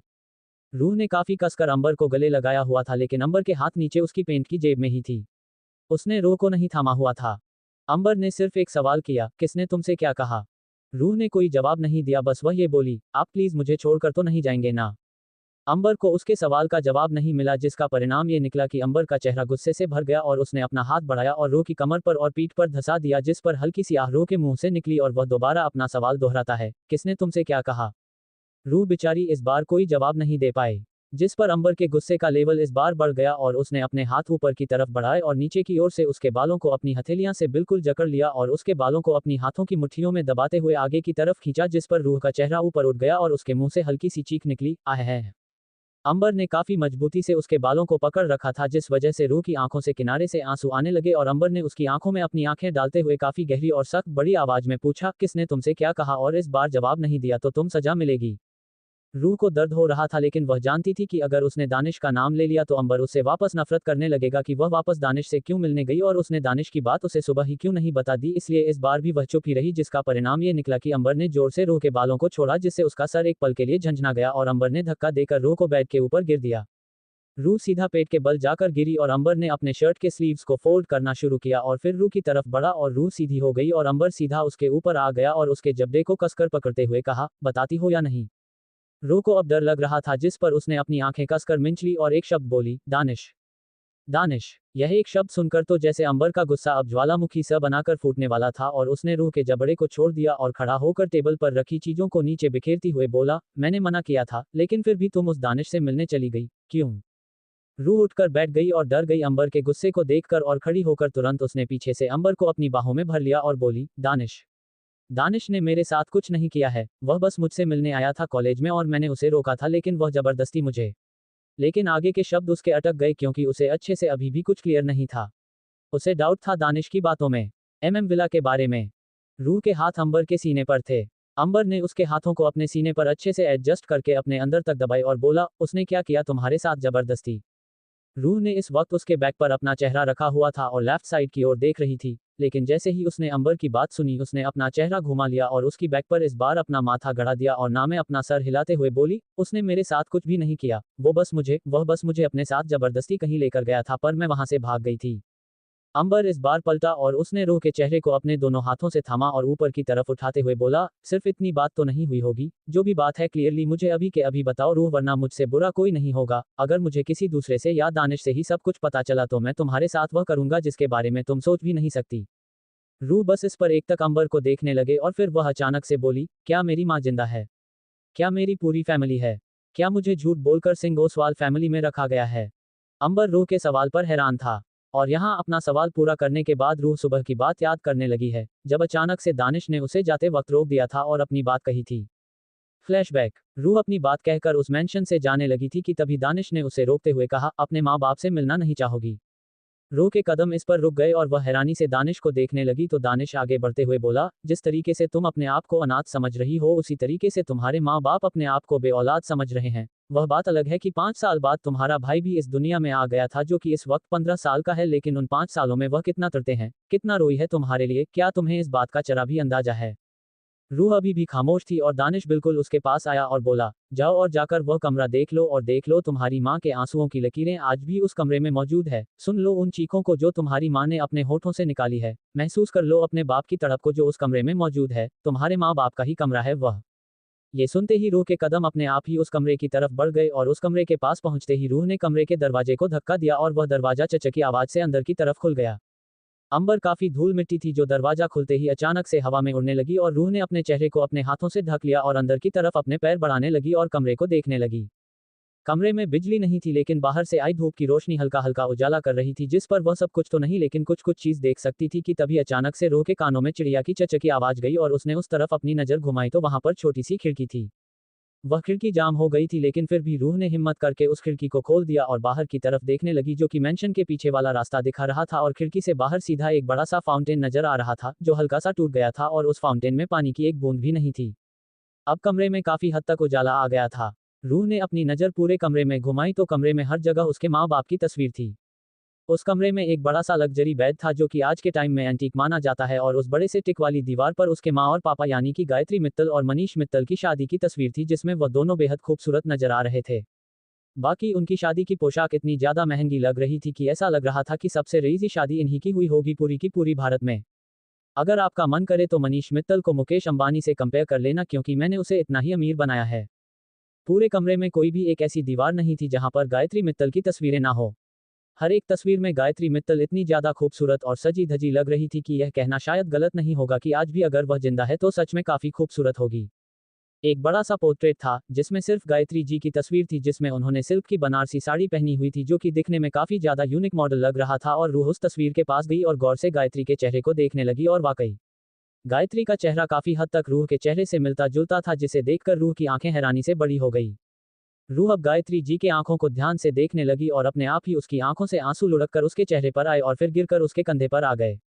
जब रूह को यह महसूस हुआ तो उसने अपने चेहरे को छूकर देखा और उन आंसुओं के बूंदों को अपनी हथेलियां को लेकर आगे की तरफ करते हुए उन्हें देखने लगी। और फिर दोबारा उसने गायत्री की तस्वीर को देखा और वह और भी ज्यादा रोने लगी और जमीन पर घुटने के बल आकर बैठ गई। अब रूह की आंखों से आंसू गिरे जा रहे थे और उसे कहीं ना कहीं इस बात का यकीन हो चला था कि शायद यह औरत उसी की मां है। और वही दरवाजे से ठीक कर दानिश काफी अजीब एक्सप्रेशन लिए उसे देख रहा था और उसके चेहरे में और दिमाग में इस वक्त कुछ शैतानी चल रही थी। दानिश ने अपने कदम कमरे के अंदर बढ़ाए और रूह जहां रो रही थी वहां पर अपने हाथ बढ़ाकर कुछ पेपर्स उसके सामने कर दिए, जिन्हें देखकर रूह ने अपनी गिली आंखों से दानिश को देखा तो दानिश ने कहा, साइन करो और इस मेंशन को अपने नाम कर लो। रूह खड़ी हो गई और दानिश को देखते हुए बोली, जब माँ बाप ही नहीं रहे तो इस घर को लेकर क्या करूंगी, नहीं चाहिए मुझे ये घर। और फिर रोते हुए भागकर रूह कमरे से चली गई और फिर वह मेंशन से भी बाहर निकल गई। वही दानिश के चेहरे पर उसकी जाने के बाद गुस्सा आ गया और उसने उन पेपर को अपने हाथों की मुट्ठियों में भेजकर बिखरा हुआ बना दिया, जिससे वह पेपर्स पर सिलवटें आ गए। और दानिश उन पेपर्स को देखते हुए बोला, तुमसे इन पेपर्स पर साइन तो मैं करवा कर रहूंगा, क्योंकि जब तक पेपर्स पर साइन नहीं होंगे तुम मेरी नहीं होगी। पर अब मैं रूह मित्तल को किसी भी कीमत पर अपना बनाना चाहता हूं, इस सोने की मुर्गी को अपने हाथों से जाने नहीं दूंगा। वहीं रूह जो बाहर थी उसे दानिश के असली इरादों के बारे में कुछ भी खबर नहीं थी। उसे सच में लग रहा था कि दानिश के हाथ में जो पेपर थे वह उसके मेंशन के ही पेपर थे। तभी वहां दानिश आया और उन्होंने उसे देखा तो दानिश ने उसे कुछ कहा जिसे सुनकर उसके होश बिल्कुल उड़ गए। फ्लैशबैक एंड अंबर इस वक्त बालकनी में खड़ा था और रूह झूले पर बैठी हुई थी और दोनों के ही चेहरे पर इस वक्त कोई भी भाव नहीं थे। अंबर ने सारी बातें शांति से सुन ली थी, लेकिन उसे अभी भी ऐसा लग रहा था कि रूह ने उसे पूरी बात नहीं बताई। कुछ तो बात है जो अभी भी अधूरी है। उसे रूह की बातें अधूरी लग रही थी। इसीलिए वह मुड़ा और रूह के चेहरे को देखने लगा, जो कि इस वक्त एक्सप्रेशनलेस था। और उसके उस एक्सप्रेशनलेस चेहरे को पढ़ना शायद आज पहली बार अंबर के लिए मुश्किल हो रहा था और उसके अंदर बिल्कुल भी हिम्मत नहीं हो रही थी कि वह वापस रूह से यह सवाल कर सके कि क्या उसने पूरी बात उसे बता दी है या अभी भी कुछ बात अधूरी रह गई है। सुबह का वक्त। आज अंबर सुबह सुबह ही बिना नाश्ता किए ऑफिस चला गया था और वही रूह भी आज कॉलेज जाने के लिए जल्दी निकल गई। काशी ने उसे रोकते हुए कहा, रूह तुम इतनी जल्दी कॉलेज जा रही हो, कॉलेज में तो अभी 2 घंटे का टाइम है ना। रूह इस पर शांति से खड़ी रह गई और अपनी आंखें मटकाने लगी, क्योंकि उसे समझ में नहीं आ रहा था कि वह क्या बोले। तभी उसने बहाना मारते हुए कहा, वह मुझे लाइब्रेरी में कुछ किताब ढूंढनी है, टाइम लग सकता है इसीलिए, और आज टेस्ट है ना तो मुझे प्रिपरेशन भी करनी है, वह मैं कॉलेज जाकर करूंगी। रूह ने कहा और वापस सीडीओ को उतरने लगी और जाने लगी तो वापस काशी ने कहा, लेकिन तुमने कल क्यों नहीं पढ़ाई करी फिर, और तुम कल इतना लेट क्यों आई थी। रूह के कदम वापस रुक गए और उसने अपनी कुर्ती की किनारियों को अपने हाथों की मुट्ठी में बांध लिया और अपनी आंखें कसकर बंद कर ली और गहरी सांस लेते हुए बोली, कल मैं अपनी फ्रेंड के घर चली गई थी, कुछ काम था इसीलिए, और इसीलिए मैं लेट आई थी और थक गई थी तो सो गई थी आकर, इसलिए प्रिपरेशन नहीं हो पाई, इसीलिए जल्दी जा रही हूँ आज, क्या मैं जा सकती हूँ। काशी को रूह की हरकतें काफी अजीब लग रही थी, लेकिन वह फिर भी अब उसे रोकना नहीं चाहती थी, इसीलिए उसने उसे जाने के लिए कह दिया और रूह इस पर जल्दी से मेंशन से निकल गई और कार में बैठ गई और ड्राइवर सीधा कॉलेज के लिए चला गया। कार कॉलेज के मेन गेट के बाहर आकर रुकी और रूह उसमें से बाहर निकली और कॉलेज के अंदर चली गई। जब तक रूह कॉलेज के अंदर नहीं चली गई, ड्राइवर वहां से नहीं गया, क्योंकि उसे स्ट्रिक्ट इंस्ट्रक्शन थे कि रूह जब तक कॉलेज के अंदर अच्छे से चेक इन करके नहीं चली जाती, ड्राइवर घर के लिए वापस नहीं आएगा। और जब रूह अपना आईडी कार्ड सिक्योरिटी गार्ड को दिखाकर कॉलेज के अंदर चली गई तो ड्राइवर ने शांति पाए और वहां से निकल गया। ड्राइवर के जाने की ठीक 10 मिनट बाद कॉलेज के दूसरे वाले गेट से एक लड़की अपने चेहरे पर दुपट्टा बांधकर बाहर निकली, जो कि बेशक कोई और नहीं बल्कि रूह थी। उसने इधर उधर देखा और रोड क्रॉस करके एक पेड़ के पास जाकर खड़ी हो गई। वह बार बार रोड को देख रही थी और अपने हाथ पर बांधी घड़ी को देख रही थी, जैसे वह किसी का इंतजार कर रही हो। तभी वहां तेजी से आकर एक टोयोटा फॉर्च्यूनर आकर रुकी और रूह ने बिना कुछ सोचे समझे उस कार का दरवाजा खोला और अंदर जाकर बैठ गई और कार में वापस अपनी स्पीड को बनाया और वहां से हवा के साथ बातें करते हुए निकल गई। रूह कार में बैठी और वह खिड़की खोलकर दूसरी तरफ देखने लगी कि कोई उसको देख तो नहीं रहा है। तभी उसे कानों में किसी की आवाज गई, कोई तुम्हें नहीं देख रहा है, शांति से बैठी रहो। और इसी के साथ कार का शीशा ऑटोमेटिकली चढ़ गया और उस पर ब्लैक कलर का गिलास भी लग गया ताकि कोई बाहर वाला आदमी अंदर कौन बैठा है ना देख पाए। रूह ने गहरी सांस ली और उसने अपना सर कार के किनारे से लगा दिया और अपनी आंखें बंद कर ली कि तभी जो आदमी उसके साथ बैठा था, उसने रूह के हाथ पर अपना हाथ रखा, जिस पर रूह में अपनी आंखें खोली और उसका हाथ झटक कर दूसरी तरफ देखकर बोली, सिर्फ तुम्हारी बात मानी है मैंने दानिश, मुझे टच करने की जरूरत नहीं है। वह कर और किसी की नहीं बल्कि दानिश की थी और वह इस वक्त दानिश के साथ कहीं जा रही थी। वहीं दूसरी तरफ सिंह ओसवाल कंपनी में अंबर इस वक्त एक मीटिंग ले रहा था और सारे के सारे एम्प्लॉय इस वक्त अंबर को सुन रहे थे।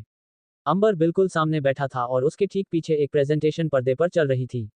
प्रेजेंटेशन आगे बढ़ रही थी। अंबर उस प्रोजेक्ट को लेकर अपने एम्प्लॉयर्स को समझाया जा रहा था और जो भी इंपॉर्टेंट चीज एम्प्लॉय को लग रहा था वह उसे अपनी टैब में नोट कर रहा था। लगभग 1 घंटे बाद जाकर मीटिंग खत्म हुई और अंदर अपने असिस्टेंट के साथ अपने अलर्ट किए गए केबिन के अंदर गया। अंबर जाकर सीधा अपनी हेड चेयर पर बैठा और अपने लैपटॉप को ऑन करके उसमें एक फोल्डर को ओपन किया और उसमें से सीसीटीवी करके एक फाइल थी उसे ऑन किया। उस फाइल में भी काफी सारी फाइल थी, जिसमें से एक फाइल का टाइटल था कट फाइल और अंबर में जाकर सीधा उसे ओपन कर दिया और वह फाइल सीधा जाकर दानिश की कार में जाकर खुला जहां पर इस वक्त दानिश और रूह थे। अंबर बिल्कुल टिक कर बैठ गया। अंबर की नजरें उस फोल्डर में चल रही वीडियो पर टिकी हुई थी और वह जीरो एक्सप्रेशन के साथ उस लाइव रिकॉर्डिंग में हो रही दानिश और रूह की बातों को देख सकता था और उन्हें सुन भी सकता था। अंबर के कानों में इस वक्त ब्लूटूथ कनेक्ट डिवाइस लगा हुआ था, जिस वजह से उनकी बातें सिर्फ वही सुन सकता था, ना कि अंबर का असिस्टेंट, जो उस वक्त वहीं मौजूद था और उस वीडियो को देख रहा था और समझने की कोशिश कर रहा था कि आखिर रूह और दानिश में बात क्या हो रही होगी। कार का दृश्य अंबर कुछ इस प्रकार देख पा रहा था। कार में इस वक्त रूह और दानिश के बीच में बहस छिड़ी हुई थी, क्योंकि दानिश बार बार उन प्रॉपर्टी के पेपर पर रूह के साइन चाहता था और उससे बोल रहा था कि वह इस पर साइन करें और उस मेंशन को अपने नाम कर ले, इससे पहले कि गवर्नमेंट पूरी तरीके से उस मेंशन पर अपना कब्जा जमा ले और उसे तोड़कर अपना कोई गवर्नमेंट वर्क उसे पर शुरू कर दे। और यहाँ रूह उसे बार बार यही कह रही थी कि उसे उस मेंशन को लेने में कोई दिलचस्पी नहीं है, उसे सिर्फ और सिर्फ अपने पेरेंट्स से मिलना है अगर वह जिंदा है तो। दानिश अब फ्रस्ट्रेटेड हो चुका था, जिस पर वह रूह के पास आया और उसकी कलाई मरोड़कर उसकी पीठ से लगा दिया और बेहद उसके करीब गया और उसकी आंखों में आंखें डालते हुए बोल दिया ना कि मिलवा दूंगा तुम्हें तुम्हारे पेरेंट्स से, तुम इन पेपर्स पर साइन नहीं कर सकती। रूह अपना हाथ छुड़ाते हुए बोली, तुम मेरे पीछे क्यों पड़ गए हो? मैंने कहा ना कि मुझे यह मेंशन नहीं चाहिए और वैसे भी यह मेंशन मेरे पापा का है। अगर उन्हें यह मेंशन चाहिए ही होता तो उसे वह कभी नहीं छोड़ दे। अब यह मेंशन अगर गवर्नमेंट के अंदर है तो इसका मतलब उन्हें भी इस मेंशन में कुछ इंटरेस्ट भी नहीं, और जहां मेरे पापा को दिलचस्पी नहीं वहां मुझे भी कोई दिलचस्पी नहीं। और दानिश मेरा हाथ छोड़ दो वरना तुम्हारे लिए बहुत बुरा होगा। दानिश को अब गुस्सा आ गया, जिस पर वह रूह के चेहरे पर जबरदस्ती झुकते हुए बोला, अगर इन पर साइन नहीं करोगी तो तुम्हें तुम्हारे माँ बाप से भी नहीं मिलवाऊंगा। रूह उस पर अपना चेहरा जितना हो सके उतना पीछे करते हुए बोली, अगर तुम्हें अपनी ही मनमानी चलानी तो पहले बता देते, मैं कभी तुम्हारी बात नहीं मानती और यह सारी की सारी बातें मैं अपने मिस्टर हेवन को बताती देती, वह मुझे जरूर मेरे पेरेंट्स से मिलवा देते हैं। दानिश ने इस पर अपना दूसरा हाथ आगे किया और रूह के जबड़े को पकड़ा और उसके होठों को कस के आगे की तरफ किया, जिससे वह पाउट की शेप में बन गया और उसके होठों को देखते हुए बोला, तुम्हारा मिस्टर हेवन, वह अंबर सिंह ओसवाल तो तुम्हें मिलाता ही देता तुम्हारे माँ बाप से, आखिर उसे तुम्हारे मेंशन में इतने दिलचस्प जो है। दानिश ने काफी कसकर और मजबूती से उसके होठों के किनारियों को पकड़ा हुआ था, जिस वजह से रूह कुछ बोल नहीं पा रही थी और अपने हाथ उसके सीने पर रखकर उसे खुद से दूर कर रही थी। लेकिन वही दानिश अब उसके होठों के करीब बढ़ रहा था और यहाँ रूह की आंखों से आंसू निकलने लगे थे, क्योंकि वह बिल्कुल नहीं चाहती थी कि दानिश के होठ उसके होठों को छू जाए और रूह ने अपनी आंखें बंद कर दी। लेकिन यहाँ आज रूह को बचाने वाला कोई नहीं था और वहां अपने लैपटॉप पर सब कुछ देख रहा अंबर भी शांति से बैठा हुआ था। उसके चेहरे पर एक भाव नहीं था और यहाँ उसका असिस्टेंट परेशान था कि दानिश रूह के साथ इतना कुछ करने के लिए आगे बढ़ रहा है और यहाँ अंबर शांति से बैठा हुआ है, कोई एक्शन नहीं ले रहा। रूह की आंखों के किनारियों से आंसू बहने लगे और उसके अंदर जितनी भी हिम्मत आ रही थी वह उस हिम्मत को अपने अंदर लाते हुए दानिश के सीने पर हाथ रखकर उसे खुद से दूर कर रही थी और अपने चेहरे को इधर उधर हल्का हल्का मूव कर रही थी ताकि दानिश के होंठ उसे न छुए हो जाए, लेकिन उसकी कोशिश नाकाम रही और यहाँ दानिश बस उसके होठों के बिल्कुल करीब आ गया। 10 दिन बाद रात का वक्त, महाबलेश्वर पहाड़ी पर एक खूबसूरत पर छोटा ही सही होटल बना हुआ था, जो कि लग्जरियस था और यहाँ पर देखने से लग रहा था कि 100 से ज्यादा कमरा नहीं होंगे। इसी होटल के एक कमरे की एक खिड़की खखली और रूह ने बाहर झांकना शुरू किया और ठंडी ठंडी हवाओं को अपने चेहरे पर महसूस करने लगी, क्योंकि इस वक्त महाबलेश्वर का मौसम काफी खुशनुमा था और काफी रोमांचक भी था। अच्छे अच्छे नौसिखियों को यह मौसम प्यार करना सिखा दे, ऐसा हो रहा था महाबलेश्वर का मौसम। रूह की आंखें बंद थी कि तभी उसे अचानक से अपने पेट पर किसी के ठंडे हाथों पर स्पर्श महसूस हुआ और रूह ने गहरी सांस ली और उस छुअन को अपने अंदर तक महसूस करने लगी। बेशक ये हाथ और किसी की नहीं बल्कि अंबर के थे और रूह ने अपनी आंखें नहीं खोली और अपने हाथों को आगे बढ़ाकर अंबर के हाथों पर रखा और उसकी पकड़ को अपने पेट पर और भी ज्यादा मजबूती से करी, जिससे अंबर थोड़ा आगे को हो गया और उसने कसकर रूह को अपनी बाहों में भर लिया और लगातार उसके कंधे पर गर्दन पर चुमने लगा। इस वक्त रूह ने लाल कलर की साड़ी पहनी हुई थी, जिसमें वह बेहद खूबसूरत नजर आ रही थी और अंबर ने व्हाइट कलर का कुर्ता और ब्लैक कलर का जीन्स डाला हुआ था। अंबर उसे किस कर रहा था और रूह ने अपने आप को बिल्कुल उसकी बाहों में ढीला छोड़ दिया और वह गहरी गहरी सांस लेने लगी और बोली, हम यहाँ कब तक रहेंगे मिस्टर हेवन, वहाँ घर पर हमारे बारे में गलत जानकारी दी गई है। अंबर उसे किस करते हुए उसकी हाथों की बाजू पर आया और उसकी ब्लाउज को हल्का सा नीचे सरका कर दिया और किस करते हुए बोला, अभी हमारा घर जाना खतरे से खाली नहीं है, ना हमारे लिए अच्छा ना हमारे परिवार के लिए अच्छा, और हम कल महाबलेश्वर से जा रहे हैं। रूह पहट गई और उसने अपने ब्लाउज को वापस ऊपर किया और अंबर के चेहरे को थाम कर पहले अंबर के होठों पर अपने होंठ रखकर उसे पैशनेट किस किया और उसके सीने से लग गई और बोली, कहाँ जाएंगे हम कल? क्योंकि मुझे पता है कि हम घर तो वाच नहीं जाने वाले। अंबर ने ये सुनकर रूह को अपनी बाहों में उठा लिया और उसे कमरे में बने एक छोटे से बेड पर उसे लिटा दिया और खुद उसके ऊपर आ गया और अपनी शर्ट की बटन खोलते हुए बोला, वहाँ जहाँ हम दोनों की मोहब्बत मुकम्मल होगी, जहाँ हम दोनों के बीच और कोई तीसरा नहीं होगा, वहाँ हम दोनों को डिस्टर्ब करने वाला कोई नहीं होगा, वहाँ जहाँ हम जिंदगी भर के लिए एक हो जाएंगे। अंबर की बातें धीरे धीरे रूह को शर्माने पर मजबूर कर रही थी और जैसे जैसे उसकी आंखों के सामने अंबर के वह 8 पैक्स आ रहे थे, उसने अपना सर दूसरी तरफ कर लिया था और यहाँ अंबर ने अपनी शर्ट के बटन खोलकर उसे दूसरी तरफ फेंक दिया और रूह के चेहरे को अपनी तरफ किया तो रूह ने अपनी आंखें बंद कर ली थी और अंबर ने रूह की फोरहेड को किस किया और बोला, नहीं देखना मुझे, नहीं देखना जो तुमने आज दिन में मेरे सीने पर कलाकारी की है। रूह ने आंखें तो नहीं खुली लेकिन उसके चेहरे पर एक खिलखिलाहट से भरी मुस्कान आ गई जिस पर अंबर ने भारी भारी उसकी आंखों को किस किया और रूह ने आंखें खोली तो अंबर के सीने पर नाखूनों के स्क्रैच और लिपस्टिक के निशान और साथ के साथ लव बाइट के निशान भी थे।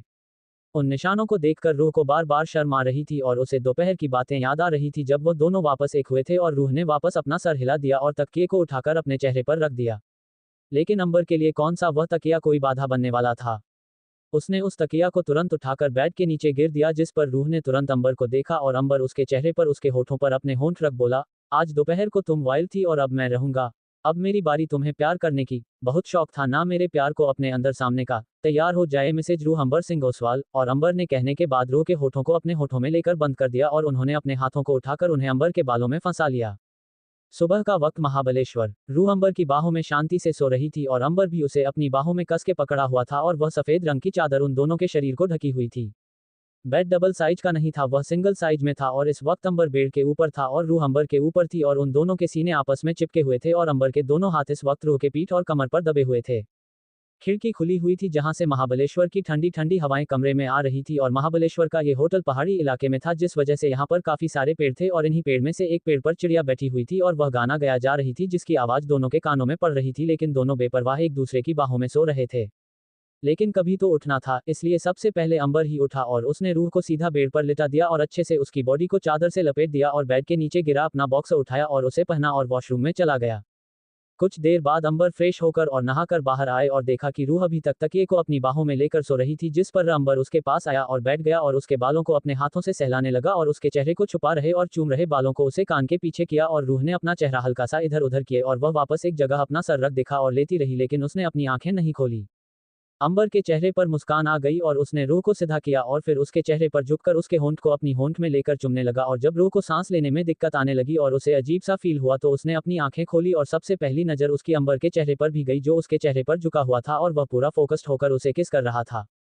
रूह ने अपने हाथ उठाकर अंबर के सीने पर रख दिए और उसे दूसरी तरफ पुश करने लगी लेकिन अंबर नहीं रुका और काफी शिद्दत से उसके होठों का रस निचोड़ने में लगा था और जब वह खुद से सेटिस्फाई हुआ उसने रूह के होठों को छोड़ दिया।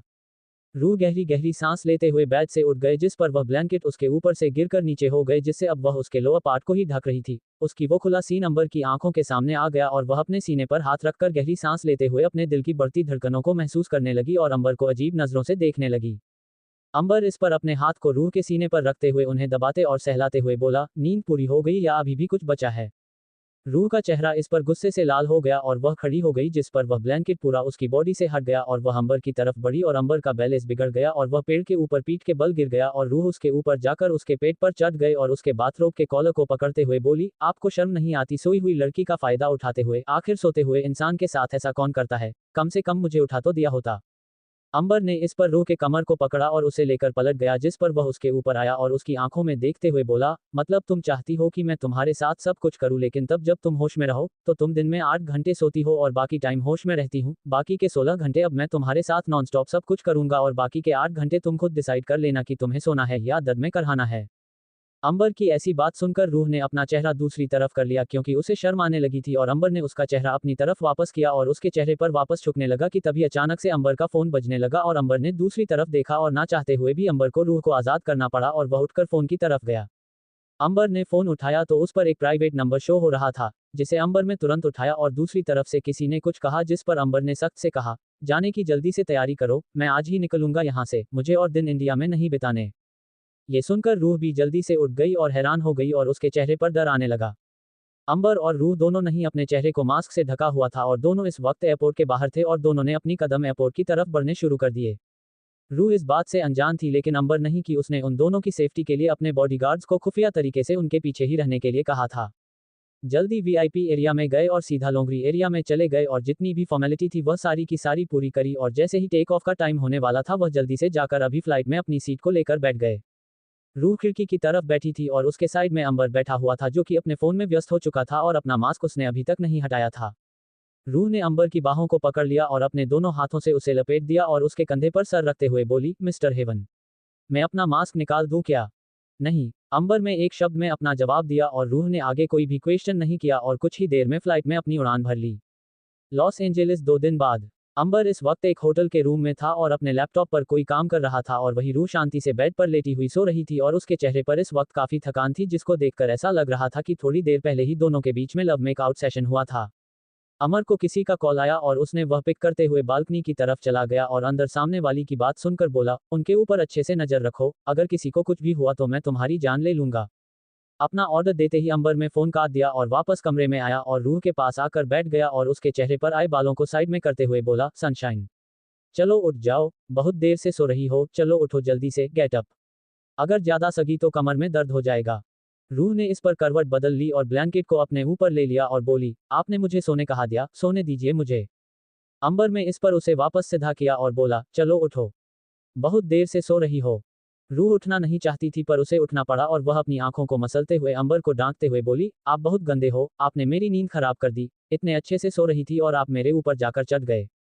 अंबर इस पर उसे घूरने लगा तो वह बोला, अच्छा तो मतलब मैं ही तुम्हारे ऊपर चढ़ा था, तुमने तो कुछ किया ही नहीं था, तुम तो बहुत ही समझदार हो, बहुत ही शांत थी उस समय।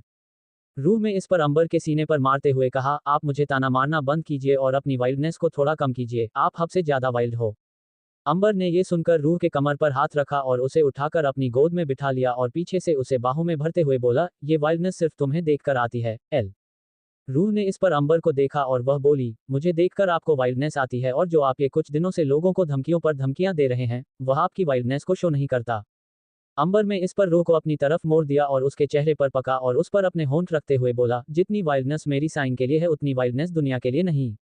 रूह ने इस पर उसे देखा तो अंबर ने उसके होठों पर किस करना शुरू कर दिया, जिस पर रूह की आंखें बड़ी हो गई और उसने अंबर के सीने पर हाथ रखकर उसे खुद से दूर किया और वैसे ही खड़ी हो गई और बोली, बस अब और नहीं, आप सुबह से मुझे परेशान कर रहे हैं, बाकी का कल मिलेगा। और उसके बाद रूह वहां से सीधा वॉशरूम चली गई। अंबर उसे देखकर मुस्कुरा गया। वही इस वक्त इंडिया में मुंबई सिंह ओसवाल मैंशन इस वक्त काफी शांत था और ऐसा लग रहा था कि मातम का माहौल बना हुआ है। कोई भी हाल में मौजूद नहीं था, शायद सब अपनी अपने कमरे में होंगे कि तभी एक पुलिस अफसर मेंशन के अंदर एक नौकर के साथ दाखिल हुआ और हर जगह देखने लगा तो वहां कोई नहीं था। पुलिस नौकर से बोली, जाओ सबको बुला लो। उस नौकर ने हाँ में अपनी गर्दन हिलाई और बाड़ी बाड़ी सबके कमरे से सबको बुला लाया। काशी, मयूर, रुक्मणी जी, इंद्रजीत जी और सृष्टि सब अपने कमरे से बाहर आए। सबकी हालत इस वक्त काफी कमजोर और नाजुक लग रही थी। खुशमिजाज दिखने वाली सृष्टि के चेहरे पर खामोशी थी। रुक्मणी जी, जो कि हमेशा मुंह फट रहा करती थी और कैंची की तरह जवान चलती थी, वह भी शांत थी। आज काशी में कोई श्रृंगार नहीं किया था सिवाय गले में मंगलसूत्र और मांग में सिंदूर के, और ऐसा ही कुछ हाल मयूर और इंद्रजीत जी का भी था, उनके भी चेहरे लटके हुए थे। सब आए और उन्होंने पुलिस अफसर को बैठने के लिए कहा और काशी उन सब के लिए चाय नाश्ते के लिए किचन में चले गए। मयूर ने पुलिस से कहा, आपको कुछ पता चला उन दोनों के बारे में, मिले वह आप दोनों को? पुलिस ने इस पर निराशा से कहा, नहीं मिस्टर ओसवाल, हमें वह दोनों नहीं मिले और मुझे नहीं लगता कि वह दोनों मिलने भी वाले हैं। आप उस हादसे को सच मान लीजिए और चढ़ा दीजिए अपने दोनों बच्चों के तस्वीर पर माला। मर चुके हैं दोनों, नहीं मिलेंगे, उस एक्सीडेंट में सब खत्म हो गया। आप कितनी भी इन्वेस्टिगेशन करवा लीजिए लेकिन अंबर सिंह ओसवाल और रूह मित्तल जिंदा नहीं मिलने वाले, वह मर चुके हैं और इतनी खतरनाक मौत हुई है उनकी की लाशें भी भूलना मुश्किल हो चुकी है हमारे लिए। किचन में काम कर रही काशी को सब कुछ सुनाई दे रहा था और जैसे ही उसके कानों में यह बात पड़ी कि उसके दोनों बच्चे मर चुके हैं, उसका शरीर कांपने लगा और उसके हाथ में जो कप था वह गिरकर टूट गया और सबकी नजर किचन तरफ चली गई और सृष्टि तुरंत भागकर किचन में गई और उसने वहां जाते ही देखा कि काशी पैनिक करने लगी है और वह काफी कांप रही है। उसने जाकर काशी को थाम लिया और चिल्लाकर बोली, पापा, पापा जल्दी आइए और देख मम्मी को फिर से कुछ हो गया है। ये सुनते ही मयूर तुरंत भाग गया किचन की तरफ और उसने तुरंत काशी को पकड़ लिया जो कि उसकी बाहों में आती है बेवकूफ होकर उसके सीने में अपना सर छुपा चुकी थी। उसने तुरंत काशी को अपनी गोद में उठाया और लेकर सीधा कमरे में गया और सृष्टि में तुरंत डॉक्टर को फोन कर दिया और कुछ ही देर में डॉक्टर वहां आ गए और उन्होंने काशी का चेकअप करना शुरू किया। डॉक्टर ने काशी को चेक करने के बाद कहा, मिस्टर ओसवाल, मैंने आपको पहले भी कहा था कि इन्हें अस्पताल में एडमिट करवा दीजिए। अगर ऐसे ही यह रही तो उनकी मौत हो जाएगी। उनके लिए अपने बच्चों की मौत सहना बहुत ही मुश्किल हो रहा है और इनका शरीर इतना ज्यादा कमजोर पड़ चुका है कि उनके लिए कोई भी झटका उनकी जान खतरे में डाल सकता है। आप प्लीज हॉस्पिटल में एडमिट करवाए और उनकी खाने पीने का अच्छे से ध्यान रखिए। मयूर इस पर निराशा दिखाते हुए बोला, लेकिन काशी हॉस्पिटल एडमिट होने के लिए मान ही नहीं रही है। मैं क्या करूं डॉक्टर? रुक्मणी जी बोली, मयूर, अभी काशी बेहोश है और इस हालत में अगर हम उसे अस्पताल लेकर जाएंगे तो ही उसका इलाज हो सकता है। अगर हम इसकी होश में आने का वेट करेंगे तो यह वापस चिल्लाएगी और खुद को वापस कमरे में बंद कर लेगी और खुद को वापस प्यासा रख लेगी और मैं अपनी बहू को खोना नहीं चाहती। पोते को खो चुकी थी, इसे जल्दी से अस्पताल लेकर चल। वह बिल्कुल भी काशी की परमिशन के बिना उसे अस्पताल लेकर नहीं जाना चाहता था, लेकिन अब उसे भी लगने लगा था कि अगर उसने काशी की बात मानी तो उसने बेटे को तो खो दिया, पत्नी को भी खो देगा। उसने जल्दी से काशी को अपनी गोद में उठाया और बाहर की तरफ ले जाने लगा और यहाँ पुलिस ने भी अंबर की फैमिली को पूरा का पूरा प्रोडक्ट करने के लिए कहा क्योंकि उन्हें शक था कि जिसकी वजह से अंबर और रूह की मौत हुई है वह इन्हें भी करने की पूरी कोशिश करेगा। रात का वक्त, लॉस एंजेलिस। अंबर रूह को अपनी बाहों में लेकर शांति से सो रहा था कि तभी अचानक से रूह नींद में बड़बड़ाने लगी और उसे घबराहट होने लगी। उसके चेहरे पर पसीने आने लगा और उसके सपने में कुछ अजीब से सीन्स चल रहे थे। उसे ऐसा लग रहा था कि कोई जबरदस्ती उसके करीब आ रहा है और उसके कपड़े बिना इसकी इजाजत की उसके बदन से अलग करने की कोशिश कर रहा है और यहाँ रह बार बार गिराई जा रही है। आखिर अंबर और रूह की मौत कैसे हो सकती है जबकि वह लॉस एंजेलिस में है? रात का वक्त, लॉस एंजेलिस। अंबर रूह को अपनी बाहों में लेकर शांति से सो रहा था कि तभी अचानक से रूह नींद में बड़बड़ाने लगी और उसे घबराहट होने लगी। उसके चेहरे पर पसीने आने लगा और उसके सपने में कुछ अजीब से सीन्स चल रहे थे। उसे ऐसा लग रहा था कि कोई जबरदस्ती उसके करीब आ रहा है और उसके कपड़े बिना इसकी इजाजत की उसके बदन से अलग करने की कोशिश कर रहा है और यहाँ रह बार बार गिराई जा रही है। प्लीज मेरे साथ ऐसा मत करो, मुझे जाने दो, तुम्हारे लिए अच्छा नहीं होगा, प्लीज मुझे जाने दो। आह! और इसी के साथ चिल्लाते हुए रूह उठ गई। अंबर जिसने उसे हल्के से अपनी बाहों में ले रखा था वह भी उसके चिल्लाने से एकदम से उठ गया और रूह के चेहरे को देखने लगा जो कि बहुत ही ज्यादा घबराया हुआ था और वह अपने सीने पर हाथ रखकर गहरी गहरी सांस ले रही थी और उसकी आंखों से आंसू टपकने लगे थे। अंबर को समझ आ गया था कि वह क्यों इस तरीके से कर रही है क्योंकि आज ये पहली बार नहीं था, इन 10 दिनों में ऐसी एक रात नहीं गई जिस वक्त वह इस तरीके से डर कर ना चिल्लाई हो। अंबर ने साइड में रखा पानी का ग्लास उठाया और रूह को अपनी तरफ करके उसे अपने हाथों से पानी पिलाया और फिर उसके सर को अपने सीने पर रखते हुए उसे सहलाते हुए बोला, शांत हो जाओ, कुछ नहीं हुआ है, वह आदमी तुम्हारे करीब अब कभी नहीं, शांत हो जाओ। रूह ने कसकर नंबर की शर्ट को अपने हाथों की मुट्ठी में भर लिया और गहरी गहरी सांस लेते हुए सिसकती हुए बोली, और अगर मेरे साथ उस दिन कुछ हो जाता तो मैं कहाँ जाती? उस आदमी ने तो मरने के अलावा और कोई ऑप्शन भी नहीं छोड़ा था मेरे लिए, आप भी मुझे अपने हाथों से मार देते अगर मुझे उस दिन सच में कुछ हो जाता। मुझे आज भी बहुत डर लग रहा है। अगर वह सच में मेरे सामने वापस आ गया तो वह दिन का नजारा बहुत गंदा था, आपने देखा था ना कि उसने कैसे मेरे सारे कपड़े। लेकिन इससे आगे के शब्द उसके गले में ही अटक गए और अंबर ने उसका चेहरा पकड़कर अपनी तरफ करके उसके होठों पर अपने होंठ रखकर उसे शांत कर दिया और उसे काफी लाइटली और सॉफ्टली किस करने लगा और रूह ने अपनी आंखें बंद कर ली और उसकी आंखों के किनारे से आंसू आने लगे। 5 मिनट की किस के बाद अंबर ने उसे शांत किया और उसके होठों से दूर हुआ और उसके टपक रहे आंसुओं को अपने होठों से शक किया और उसके हाथ आंखों को चुमा और वापस उसे अपने सीने से लगाते हुए बोला, मैंने कहा ना कि यह शब्द अपने मुंह से मत निकालना वरना मुझसे बुरा कोई नहीं होगा, और मैं तुम्हें उस बात के लिए तो नहीं लेकिन तुम्हारे इस मरने वाली बात के लिए जरूर तुम्हें मार डालूंगा और उसके बाद खुद को भी जलाकर राख कर दूंगा, मेरे लिए तुमसे बढ़कर कुछ नहीं। रूह में इस पर और भी ज्यादा कसकर अंबर को गले लगा लिया। थोड़ी देर बाद वैसे ही रहने के बाद अंबर ने उसे वापस बेड पर लेटाया और बोला, चलो सो जाओ अब। रूह ने इस पर अपनी गर्दन ना में हिलाई और बोली, मैं नहीं सो पाऊंगी, ऐसे मुझे बार बार वही चीज दिखाई देती है और बार बार घबराहट होती है और बार बार ऐसा लगता है कि वह आदमी कहीं ना कहीं आज भी मेरे करीब है। अंबर इस पर उसके चेहरे पर झुका और उसके चेहरे को अपने दोनों हाथों में भरा और बोला, जिस दिन वह आदमी तुम्हारे करीब वापस आया वह उस आदमी का आखिरी दिन होगा इस दुनिया में, उसके हाथ उसी दिन उसके शरीर से अलग कर दूंगा और उसी जगह उसकी कब्र खोद दूंगा। लेकिन रूह को अभी भी घबराहट हो रही थी। उसका दिल बेचैन था, जिस पर अंबर वापस उसके होंठ पर झुका और उसके होंठ को ऊपर ऊपर से ही बार बार किस करते हुए उसे शांत करने की कोशिश करने लगा और उसके सर को सहलाने लगा ताकि उसे नींद का नशा चढ़ जाए और लगभग आधे घंटे बाद हुआ भी यही, रूह को नींद आ गई और वह अपनी अंबर को तरफ करके उसके सीने पर अपना सर रखकर सो गई। अंबर भी उसे अपनी बाहों में लेकर सो गया। वहीं दूसरी तरफ दिन का वक्त था और काशी को हॉस्पिटल में एडमिट कर दिया गया था। डॉक्टर ने काशी की कंडीशन काफी खराब बताई थी, इसीलिए वह मशीनों से घिरी हुई थी। सबके चेहरे पर परेशानी थी और वह बाहर कॉरिडोर में चक्कर लगाया जा रहे थे। किसी को भी काशी से मिलने की इजाजत नहीं दी गई थी, इसीलिए सब बाहर ही थे और यहाँ मयूर चक्कर लगाकर 10 दिन पहले का वह हादसा याद करने लगा जब अचानक से उनके घर एक अजीब सी खबर आई। फ्लैशबैक। 10 दिन पहले सब आराम से अपने अपने काम में लगे हुए थे और हंसी मजाक कर रहे थे। मयूर आज ऑफिस नहीं गया था क्योंकि अंबर ने उसे जाने के लिए मना कर दिया था और यहाँ सृष्टि अपने स्कूल गई हुई थी। सृष्टि इस वक्त 12th क्लास में थी और 2 महीने बाद उसके बोर्ड के एग्जाम थे। लगभग 2:30 बजे के आसपास सृष्टि भागते हुए घर के अंदर आए और चिल्लाई, माँ पापा जल्दी आइए, दादी दादू। सृष्टि काफी तेज चिल्ला रही थी जिस पर सब कोई बाहर आए और काशी उसे देखते हुए बोली, ऐसे तूफान की तरह क्यों बोल रही है, शांति रख ले, स्कूल से आई बाद में है और चिल्लाना पहले शुरू हो गया, जा जाकर पहले हाथ मुंह धो ले, उसके बाद तुझे नाश्ता दूं। सृष्टि इस पर अपनी गर्दन नामे हिलाते हुए बोली, अरे नाश्ता छोड़ो, हम सबकी नींद हराम होने वाली है, पता नहीं कुछ अजीब सी खबर चल रही है न्यूज़ पर भैया को लेकर। सब हैरान हो गई कि अंबर को लेकर कि क्या न्यूज़ चल रही है और सृष्टि बोली, पापा आप जल्दी से न्यूज़ चैनल लगाए ना। मयूर ने इस पर अपना सर हाँ में किया और तुरंत टेबल पर रख रिमोट से हाल में लगे टीवी का स्विच ऑन कर दिया और टीवी पर न्यूज़ चैनल लगा दिया जिसकी सबसे बड़ी हाईलाइट थी मौत और अंबर सिंह ओसवाल। ये हाईलाइट देखकर ही हैरान हो गई और वह बोली, ये कैसी अजीब सी हाईलाइट है। सृष्टि इस पर बोली, वही तो मुझे समझ में नहीं आ रहा है माँ की यह अजीब सी हेड हाईलाइट क्यों है। मैंने जैसे ही यह हाईलाइट दिखा मैं तुरंत घर आ गई और आप सबको बता दिया। मयूर ने कहा, सब कोई शांत हो जाओ और शांति से न्यूज़ को देख लो। सबकी नजरें अब न्यूज़ पर थी और वहां पर एक रिपोर्टर आए और वह बोली, breaking news, Singh Oswal family का वारिस अंबर सिंह ओसवाल अब इस दुनिया में नहीं रहा। कुछ देर पहले ही उनकी कार का एक्सीडेंट हो गया है और खबर मिली है कि उनके साथ एक लड़की भी थी जो शायद उनकी उम्र की थी और वह भी उस कार में उनके साथ मौजूद थी और कार अचानक से ब्लास्ट हो गई और उस ब्लास्ट में दोनों की ही मौत हो चुकी है। दोनों की डेड बॉडी बेहद बुरी तरीके से जल चुकी है और यह पता लगाना फिलहाल पुलिस के लिए इम्पॉसिबल सा हो रहा है कि वह डेड बॉडी असल में अंबर सिंह ओसवाल की ही है या कोई और है। लेकिन पुलिस ने यह बात इन्वेस्टिगेट कर ली है कि वह कार असल में किसकी है। ये बात पुलिस ने पता लगवा ली है। हर किसी का डाउट इसी पर जा रहा है कि अंबर सिंह ओसवाल 20 साल की उम्र में ही इस दुनिया को छोड़कर जा चुके हैं। मीडिया रिपोर्टर की बात सुनकर हर कोई सदमे में चला गया और काशी का सर घूमने लगा और वह बेहोश होने को है, लेकिन जल्दी से जाकर मयूर ने उसे पकड़ लिया और उसने गुस्से से कहा, यह क्या बकवास न्यूज़ चला रखी है, यह मेरी बेटी के बारे में, और ये लड़की कौन है। सृष्टि इस पर कैप्ते होंठों के साथ बोली, कहीं कहीं रूह दीदी तो नहीं। अगले दिन सुबह लॉस एंजेलिस। अंबर किसी काम से होटल से चला गया था लेकिन रूह होटल के रूम में ही थी और बेड पर आराम से बैठी हुई थी। वह इस वक्त किसी गहरी सोच में डूबी हुई थी। उसे उस दिन का ख्याल आ रहा था जब उसकी जिंदगी ने अचानक से एक अलग से ही करवट ले ली थी।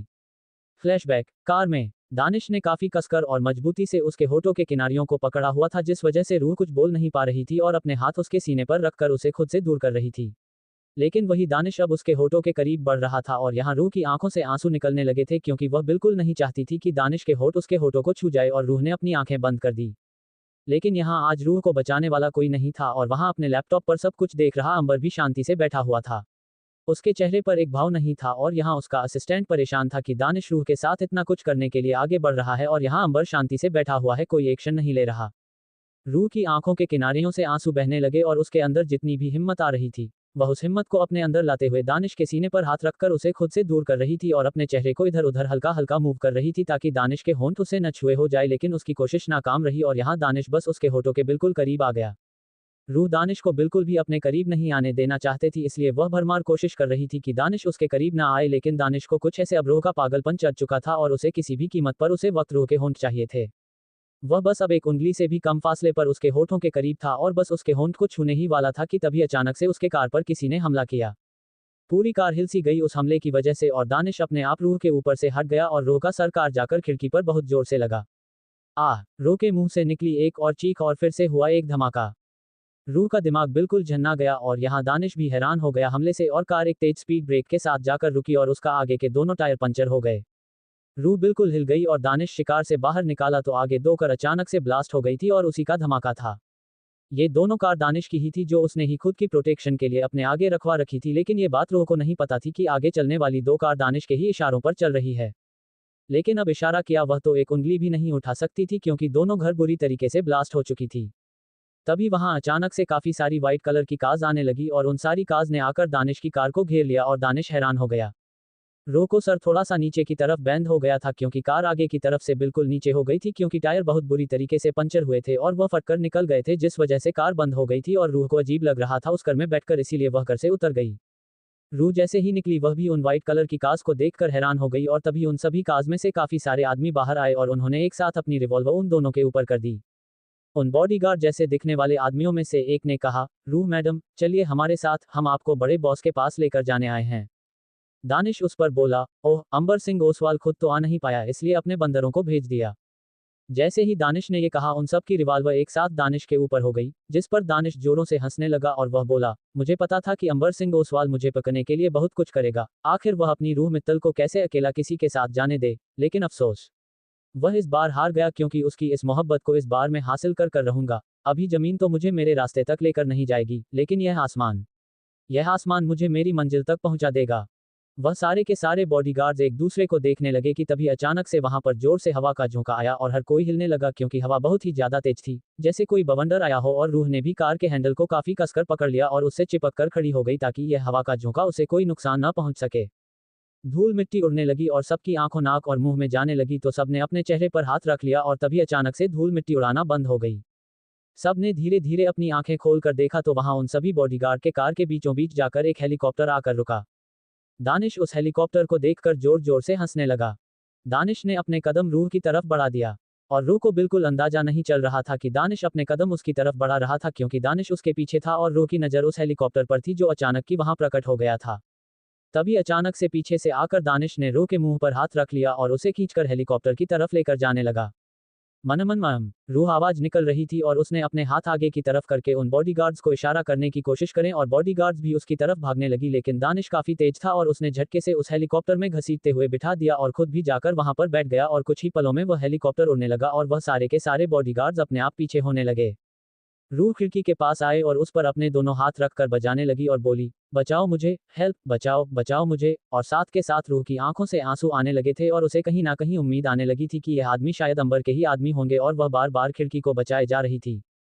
यही दानिश को उसका चिल्लाना इरिटेट कर रहा था क्योंकि पायलट अपना ध्यान खो रहा था रूह के बोलने से, इसीलिए उसने अपने जेब से एक रुमाल निकाला और एक शीशी निकाली और उसकी कुछ बंदे उस रुमाल में डाली और तुरंत उसके नाक के पास रख दिया, जिससे कुछ ही पलों में वह उसकी बाहों में बेहोश होकर ढेर हो गई। कुछ घंटे बाद महाराष्ट्र का एक फेमस होटल। रूह इस वक्त इस होटल के लग्जरियस रूम के लग्जरियस बेड पर बेहोश लेटी हुई थी।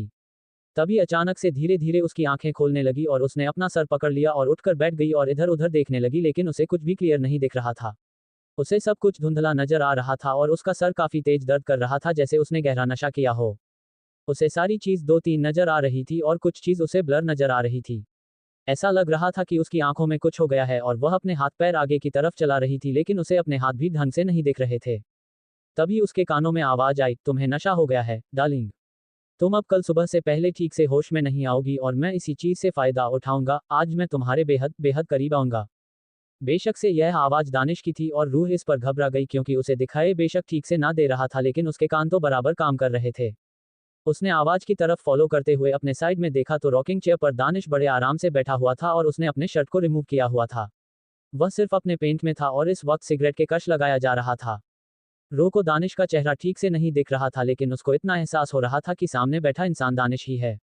रूह अपना हाथ आगे करते हुए उसे टच करने की कोशिश करने लगी, जिस पर दानिश ने उसे देखते हुए काफी सन की भरी आवाज में कहा, कुछ देर और डार्लिंग, कुछ देर और, अभी यह नशा तुम्हारे सर पर चढ़कर बोलेगा और तब तुम खुद डिमांड करोगी मेरे करीब आने की, तब मैं तुम्हें खुद को पूरी तरीके से सौंप दूंगा। अभी इस नशे को काम तो करने दो, जैसे ही यह नशा तुम्हारे सर पर चढ़ जाएगा तुम खुद आकर अपने कपड़े उतारोगी और मेरे कपड़े उतार होगी और शायद मुझे कुछ करना भी नहीं पड़ेगा, तुम्हें जो करोगी तुम सामने से करोगी।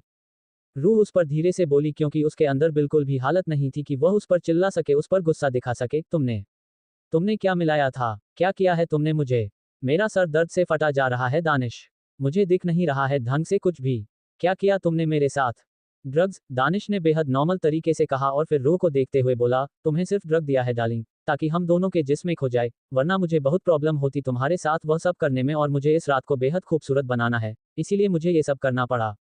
रूह इस पर गुस्से से बोली, मैं तुम्हें ऐसा कुछ भी नहीं करने दूंगी दानिश, दूर रहना मुझसे, वरना मुझसे बुरा कोई नहीं होगा। एसएसएस, दानिश ने अपने सीने को सहलाते हुए रूह को देखकर किया और फिर बोला, तुम्हारी यही अदा, तुम्हारा ये गुस्सा, देखा तुमने गड़बड़ कर दी ना, जो चीज मैं तुम्हारे साथ रात को करने वाला था अब वह मैं तुम्हारे साथ अभी करूंगा और सुबह तक नहीं रुकूंगा। रूह हल्का हल्का घबरा रही थी और उसके चेहरे पर भी घबराहट नजर आ रही थी, जिसे देखकर दानिश खड़ा हो गया और उसके करीब बढ़ने लगा और यह रूह महसूस कर सकती थी। भले ही उसे ठीक से नहीं दिख रहा था लेकिन धुंधला धुंधला तो दिख रहा था और उसे धुंधला दानिश भी अपने करीब आते हुए नजर आ रहा था। वह अपने आप को पीछे करते हुए बोली, दानिश अपने कदम रोक लो वरना अच्छा नहीं होगा तुम्हारे लिए।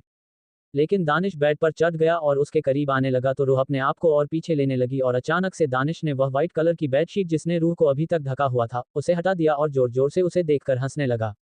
रूह को समझ में नहीं आया कि अचानक से वह हंसते क्यों लगा और तभी उसे अचानक से हवा अपने शरीर पर महसूस आती हुई नजर आए और उसने खुद के शरीर को देखा और हैरान हो गई क्योंकि उसके जिस्म पर उसके इनके अलावा और कुछ भी नहीं था। उसके कपड़े उसके बदन से निकाल दिए गए थे पहले ही। डेनिश, रूह जोर से चिल्लाई। और उसके बाद वह रोने लगी क्योंकि उसे ऐसा लग रहा था कि शायद दानिश अपने इरादों में कामयाब हो चुका है और उसने उसके साथ वह सब कर लिया है जो वह करना चाहता था। रूह दानिश को देखकर चीख चुकी थी क्योंकि उसने जब अपनी वह अजीब कंडीशन देखी तो उसे अपने ऊपर भी घिन हो रही थी और दानिश के ऊपर काफी गुस्सा भी आ रहा था। उसने वापस उस ब्लैंकेट को अपने ऊपर करना चाहा तो इस बार दानिश ने वह ब्लैंकेट बिल्कुल ही बेड से हटाकर नीचे जमीन पर गिरती और अब वह खुद बिल्कुल रूम के करीब जाने लगा। रूह खुद को अपने दोनों हाथों से छुपाने की कोशिश कर रही थी लेकिन वह अपने उन छोटे छोटे नर्म हाथों से पूरी बॉडी को कैसे छुपा सकती थी। दानिश उसको बिल्कुल अच्छे से देख रहा था और उसकी आंखों में वासना भर भर के नजर आ रही थी। रूह बहुत ज्यादा रो रही थी और वह बार बार गिड़गिड़ाई जा रही थी और बोल रही थी, दानिश प्लीज मेरे पास मत आना, प्लीज दूर हो जाओ दानिश, मुझे प्लीज मेरे कपड़े वापस कर दो दानिश, तुम अपने मंसूबों में कामयाब हो तो गए, दोबारा मेरे साथ कुछ सब मत करना, प्लीज। प्लीज तुमने वैसे ही मेरे सामने मरने के अलावा और कोई ऑप्शन नहीं छोड़ा, प्लीज मुझे अभी मत मारो, जाने दो मुझे। दानिश नहीं रुका और बिल्कुल उसके पास आ गया और उसके चेहरे को जकड़ते हुए बोला, इतनी आसानी से थोड़ी मारना है। पहले तुम्हारी पूरी प्रॉपर्टी अपने नाम करनी है, तुम्हारे उन माँ बाप को जान से मारना है, उसके बाद तुम्हें अपनी हवस का बहुत ही अच्छे से शिकार बनाना है और फिर तुम्हें तिल तिल मारना है। रूह ने अपने हाथ जोड़ लिया और वह बोली, दानिश प्लीज दूर हो जाओ प्लीज, मैं अपने आप को ऐसे नहीं लेकर जा सकती मिस्टर हेवन के पास प्लीज। दानिश इस पर मुस्कुराया और बोला, इसलिए तो तुम्हारी इतनी करीब आ रहा हूँ ताकि वह अंबर सिंह ओसवाल तुम्हें खुद अपने हाथों से धक्के मारकर अपनी जिंदगी से बाहर निकाल दे और तुम्हें भीख मंगा बना दे। रूह अपनी गर्दन को ना में हिलाते हुए बोली, दानिश प्लीज, लेकिन उसके बाद वह कुछ बोली नहीं पाई क्योंकि उसका सर बहुत ज्यादा घूमने लगा और उसे सब कुछ वापस बहुत ज्यादा धुंधला धुंधला लगने लगा। उसे ऐसा लगा कि अब कुछ ही पलों में उसके चेहरे के सामने अंधेरा छा जाएगा और उसके शब्द अटक गए। रूह ने कसकर अपनी आंखें बंद कर ली और अपने दोनों हाथों से अपना सर पकड़कर दबा दिया क्योंकि उसे यह सर का दर्द बर्दाश्त नहीं हो रहा था। ऐसा लग रहा था कि अगर उसे आराम नहीं मिला तो उसकी सर की नसें फट जाएगी। दानिश ने अपनी उंगली उसके चेहरे पर चलाई और बोला, तुम्हारे ऊपर ड्रग्स अपना असर कर रहा है डार्लिंग, बस कुछ पल हो, उसके बाद तुम सामने से मेरे करीब आओगे और मेरी इन होठों को अपने होठों से छू दोगी। रूह ने अभी भी अपना सर पकड़ा हुआ था लेकिन उसके कानों में दानिश की बात चली गई थी इसलिए वह अपना सर नामे हिलाया जा रही थी लेकिन दानिश नहीं मानने वाला था इसलिए उसने तुरंत धक्का देकर रूह को बेड के ऊपर गिरा दिया और खुद उसके ऊपर आ गया।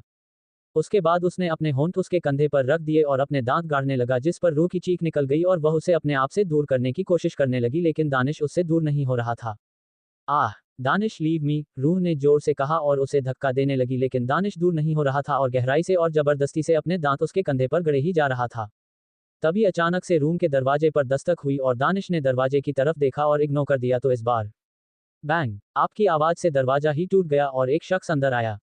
वह शख्स दानिश को रूह के करीब देख सकता था और महसूस कर सकता था कि रूह कितने समय से उसे अपने आप से दूर करने की कोशिश कर रही है लेकिन यह आदमी उससे दूर नहीं हो रहा। ये देखकर उसकी आंखों में गुस्सा तेरा आया और वही दानिश उस आदमी को देखकर घबरा भी गया और गुस्सा भी आ गया और वह तुरंत रूह के ऊपर से उठा और चिल्लाया, तुम यहाँ क्या कर रहे हो? वह आदमी जिसके चेहरे पर इस वक्त मास्क लगा हुआ था। वह बोला, वही जो करने आया था और उसके बाद अपना लात उठाकर उसने सीधा दानिश के चेहरे पर दे मारा जिससे वह सीधा जमीन पर गिर गया और उसके बाद दोनों के बीच हुई फाइटिंग। उस आदमी ने जोर से घुमाकर एक पंच उसके पेट पर दिया जिससे हल्का सा थूक दानिश के मुंह से निकल गया और वह उठने को हुआ कि तभी उस आदमी ने उसके सीने पर जिस पर अभी कपड़ा भी नहीं था उस पर अपना पैर रख दिया और उसे जोरों से दबाने लगा जिस पर दानिश के सीने में दर्द उठने लगा। आहा, एक दर्द भरी लहर दानिश के मुंह से निकली चुकी थी। उसके सीने में हद से ज्यादा दर्द उस आदमी ने अपने पैरों के द्वारा दे दिया था और वह आदमी बस अपने पैर उसके सीने पर बढ़ाई जा रहा था जिस पर दानिश ने उसके पैर पकड़ लिए और उसे अपने सीने से हटाने लगा लेकिन शायद वह आदमी दानिश से लाख गुना ज्यादा ताकतवर था। कभी दानिश ने फाइटिंग की वजह से गिरे हुए फूलदान को उठाया और उस आदमी के पैर पर दे मारा जिस पर उस आदमी ने अपना पर हटाया और दानिश को मौका मिल गया खड़े होने का। इस वक्त वह आदमी अपना पैर देख रहा था और इस चीज का फायदा उठाकर दानिश जाकर आया और अचानक से उस आदमी का गला पकड़ लिया लेकिन जैसे उस आदमी को फर्क नहीं पड़ा और उसने अपना हाथ उठाकर दानिश का गला पकड़ना शुरू किया और उसे इतनी मजबूती से दबाने लगा कि कब दानिश सांस ना आने की वजह से बेहोश हो गया उसे पता भी नहीं चला। उस आदमी ने दानिश के दोनों पैर पकड़े और उसे घसीटते हुए कमरे से बाहर लेकर आया और बाहर खड़े अपने आदमियों को बोला, लेकर जाए इसे और कहीं फेंक देना रोड पर। उसके बाद वह आदमी कमरे के अंदर वापस आया और कमरे का दरवाजा लगाकर उसे लॉक करने लगा कि तभी उसे अपने सीने पर रूह के ठंडे ठंडे हाथ महसूस हुई और रूह पीछे से आकर उसके बैक से लग गई थी और धीरे से बोली, mister Haven, I really love you. वाकई नशे में होने के बावजूद भी, चेहरे पर मास्क होने के बावजूद भी, रूह ने उसे पहचान लिया था कि यह आदमी और कोई नहीं बल्कि उसका मिस्टर हेवन है। अंबर पलटा और उसने रूह को देखा जो इस वक्त बिल्कुल ही नेकेड थी, बस कपड़ों के नाम पर उसके जिस्म पर उसके इनर्स थे जो देखकर उसे गुस्सा आ रहा था और उसे भी इस वक्त रूह की हालत पर तरस आ रहा था क्योंकि उसे पता था कि अब रूह उसे किस चीज की डिमांड करेगी। जब वह यहाँ आ रहा था उसे पता चल चुका था कि दानिश ने उसे एक ऐसा ड्रग दे दिया है जिस वजह से रूह किसी भी टाइम दानिश से इंटीमेसी की डिमांड करेगी और वह किसी भी हालत में इस डिमांड से पहले पहुंचना चाहता था क्योंकि वह बिल्कुल नहीं चाहता था कि रूह किसी की हवस का शिकार बन जाए। अंबर ने अपना मास्क निकाल दिया और अब उसका चेहरा क्लियरली दिखने लगा, लेकिन अभी वह उसका चेहरा नहीं देख सकती थी क्योंकि उस पर नशे का असर था और उसे अभी कुछ भी ठीक से क्लियर नहीं दिख रहा था। बस उसे इस वक्त दिख रहा था तो उसके सामने कोई आदमी था और अब रूह के बदन में गर्मी सी पैदा होने लगी थी जिस वजह से उसे अपने बदन की गर्मी मिटाने के लिए किसी और के बदन की जरूरत महसूस हो रही थी। रूह ने उसके कॉलर को पकड़ लिया और उसके चेहरे के करीब जाते हुए बोली, लव मी मिस्टर हेवन। अंबर ने अपना सर उसके सर से मिलाया और उसके चेहरे को थामते हुए बोला, calm down sunshine, calm down, you need rest right now, आओ चलो मैं तुम्हें सुला देता हूँ। नो, रूह एकदम से बोली और उसके बाद उसने अपना सर जो अंबर के सर से मिला हुआ था उसे हटाया और अंबर के चेहरे को पकड़ते हुए बोली, आई सेड ना, I need you right now, मतलब I need you right now, love me, I am feeling so hot, इतनी गर्मी लग रही है, एसी चलाओ। अंबर को ये सुनते ही गुस्सा आ गया लेकिन उसका ये गुस्सा रूह के लिए नहीं था, दानिश के लिए था क्योंकि उसे पता था कि जो ड्रग दानिश ने उसे दिया है वह कितना ज्यादा पेनफुल और खतरनाक हो सकता है रूह के लिए और अभी तो अंबर को ये भी नहीं पता था कि कितना डोज दिया गया है रूह को उस ड्रग का, क्योंकि अगर ज्यादा मात्रा में ये ड्रग रूह को दिया होगा तो रूह के लिए काफी ज्यादा खतरनाक हो जाएगा। वह हर रात इस इंटीमेसी के डिमांड करेगी और उसे एक पल ऐसा आएगा कि वह इस ड्रग को सामने से आकर मांगेगी और अगर उसे यह ड्रग नहीं मिलेगा तो उसे ऐसा लगेगा कि वह कुछ ही पलों में मर जाएगी। तभी अचानक से रूह ने उसके चेहरे को पकड़ लिया और उसकी बेहद करीब आते हुए बोली, अगर आप कुछ नहीं करोगे तो मैं आपको किस करूंगी। अंबर बस उसे देख रहा था तो रूह ने मुंह बना लिया और वह उसके चेहरे के करीब आ गई और उसके होंठ को अपने होठों में भर लिया और दोनों की ही आंखें बंद हो गई। अंबर ने बिल्कुल भी रूह को नहीं पकड़ रखा था इसीलिए रूह ने अपना हाथ अंबर के चेहरे से हटाया और सरकाते हुए उसके कंधे से होकर उसकी हथेलियां पर लेकर आए और उसके हाथों को अपनी कमर पर रखवा दिया और उसके करीब आकर खड़ी हो गई और इंटेंस तरीके से पैशनेटली से किस करने लगी। ये सिर्फ एक तरफ किस था क्योंकि अंबर बिल्कुल नहीं चाहता था कि वह इस कंडीशन में उसका फायदा उठा ले। भले ही दोनों एक दूसरे से मोहब्बत करते थे लेकिन मोहब्बत में भी एक दायरा होता है और सामने वाली की मर्जी होती है और यहाँ रूह की मर्जी तो थी लेकिन नशे की हालत में और वह बिल्कुल नहीं चाहता था कि वह रूह के करीब ऐसे जाए और वह एक और वजह से उसके करीब नहीं जा रहा था क्योंकि अभी तक उसके आदमियों ने उसे नहीं बताया था कि रूह को कितना डोज दिया गया है। अगर वह उसके करीब चला गया और रूह का यह नशा और भी ज्यादा उसके करीब जाने से चढ़ गया तो दिक्कत हो सकती थी, लेकिन शायद रूह मानने वाली नहीं थी। वह उसके होठों से दूर हुए और अंबर के सीने पर मारते हुए बोली, आप कुछ क्यों नहीं कर रहे हो, प्लीज हेल्प करो ना मेरी, मुझे बहुत ज्यादा गर्मी लग रही है, मेरे पास आओ और कमरे का एसी चलाओ, यहाँ बहुत ज्यादा गर्मी है, थोड़ी देर पहले तो बहुत ठंडी थी यहाँ पर, लेकिन अभी बहुत गर्मी हो गई है, ऐसा लग रहा है रेगिस्तान में आ गई, मैं प्लीज कुछ करो वरना ये गर्मी मेरी जान ले लेगी, कुछ करो। रूह की आंखों से वापस आंसू आने लगे थे और वह रोने लगी थी जिस पर अंबर ने उसके चेहरे को पकड़ा और उसके माथे को अपने होठों से छूते हुए बोला, अगर मैं तुम्हारे पास आया तो तुम्हें और भी ज्यादा गर्मी लगेगी, इसके लिए नहीं आ रहा, शांत हो जाओ और चलो सो जाओ। अब रूह बच्चों की तरह जिद करते हुए बोली, नहीं मुझे बहुत गर्मी लग रही है, कुछ करो, कुछ करो, मेरा शरीर जल रहा है, अब खुद देखो मेरा शरीर कितना गर्म हो रहा है। और उसके बाद उसने अपना हाथ बच्चों की तरह अंबर के सामने कर दिया। भला अंबर पढ़कर क्यों चेक करें कि उसका शरीर कितना गर्म है, वह बिना पकड़े ही यह अंदाजा लगा सकता था कि उसका शरीर इस वक्त कितना ठंडा है क्योंकि कमरे का टेम्परेचर काफी ठंडा था और उसे खुद धीरे धीरे ठंड का एहसास हो रहा था। अंबर ने नहीं पकड़ा तो रूह ने अपना हाथ आगे की तरफ किया और अंबर के हाथ को पकड़ने की कोशिश करने लगी लेकिन वह उसका हाथ नहीं पकड़ पा रही थी क्योंकि रूह को अंबर के तीन तीन हाथ नजर आ रहे थे और वह सही जगह पर नहीं जा पा रही थी, जिस पर अंबर में ही उसका हाथ पकड़ लिया और अपने दूसरे हाथ पर रख दिया। हाँ, रूह ने किया और फिर उसके चेहरे को नाकाम तरीके से देखते हुए बोली, अब देखो और बताओ, लग रहा है ना गरम, देखो आपका भी हाथ जल जाएगा, अभी हाथ हटा लो, बहुत गर्म हो रहा है मेरा शरीर, ऐसा लग रहा है मेरी बॉडी से वोल्कानो निकल रहा है। अंबर ने इस पर रूह को अपनी गोद में उठा लिया तो रूह झटपट आते हुए बोली, उतारे मुझे उतारो वरना आपकी बॉडी भी जल जाएगी मेरी वजह से, उतारो उतारो। लेकिन अंबर ने बेड पर ही रूह को उतारा, उससे पहले उसे नहीं छोड़ा और फिर रूह उससे दूर होते हुए बोली, मेरे पास आना लेकिन पहले कमरे को ठंडा करो, उसके बाद वरना आपकी बॉडी मेरी ही वजह से जल जाएगी। लेकिन अंबर उसके बेहद करीब आया और उसको अपनी लैप पर बिठा दिया और पीछे से उसे अपनी बाहों में पकड़ लिया और बोला, तुमसे मोहब्बत तुम्हें खुद से दूर करने के लिए नहीं करी है, अपने पास रखने के लिए करी है, इसलिए तुम ऐसे ही मेरी बाहों में रहोगी और बस ऐसे बच्चों की तरह जिद करना और रोना बंद करो, चलो साफ करो अपने आंसुओं को। रूह उस पर जोर जोर से रोने लगी और बोली, लेकिन मुझे गर्मी लग रही है, मैं क्या करूं? मेरी बॉडी बहुत ज्यादा गर्म हो रही है, ऐसा लग रहा है मेरे ऊपर किसी ने आग लगा दी। शशश, अंबर ने किया और उसका सर अपने सीने से लगा दिया और बोला, कुछ नहीं हुआ है तुम्हारी बॉडी के साथ, तुम जल्दी ठीक हो जाओगी, ठीक है। मैं पता लगवा रहा हूं कि तुम्हें क्या दिया है दानिश ने, तो डॉक्टर आएंगे और वह तुम्हें ठीक करके चले जाएंगे, ठीक है, रोना बंद करो। डॉक्टर की बात सुनकर रूह ने और भी ज्यादा कसकर अंबर को पकड़ लिया और अपना सर नामे हिलाते हुए बोली, नहीं, कोई नहीं आएगा, कोई नहीं आएगा, वह भी दानिश की तरह मेरे साथ वह सब करेंगे। नहीं, वह नहीं आएगा, वह सिर्फ आप मेरे साथ कर सकते हो और कोई नहीं कर सकता, कोई नहीं आएगा, मेरे पास कोई नहीं आएगा, आप ही ठीक करोगी मुझे बस।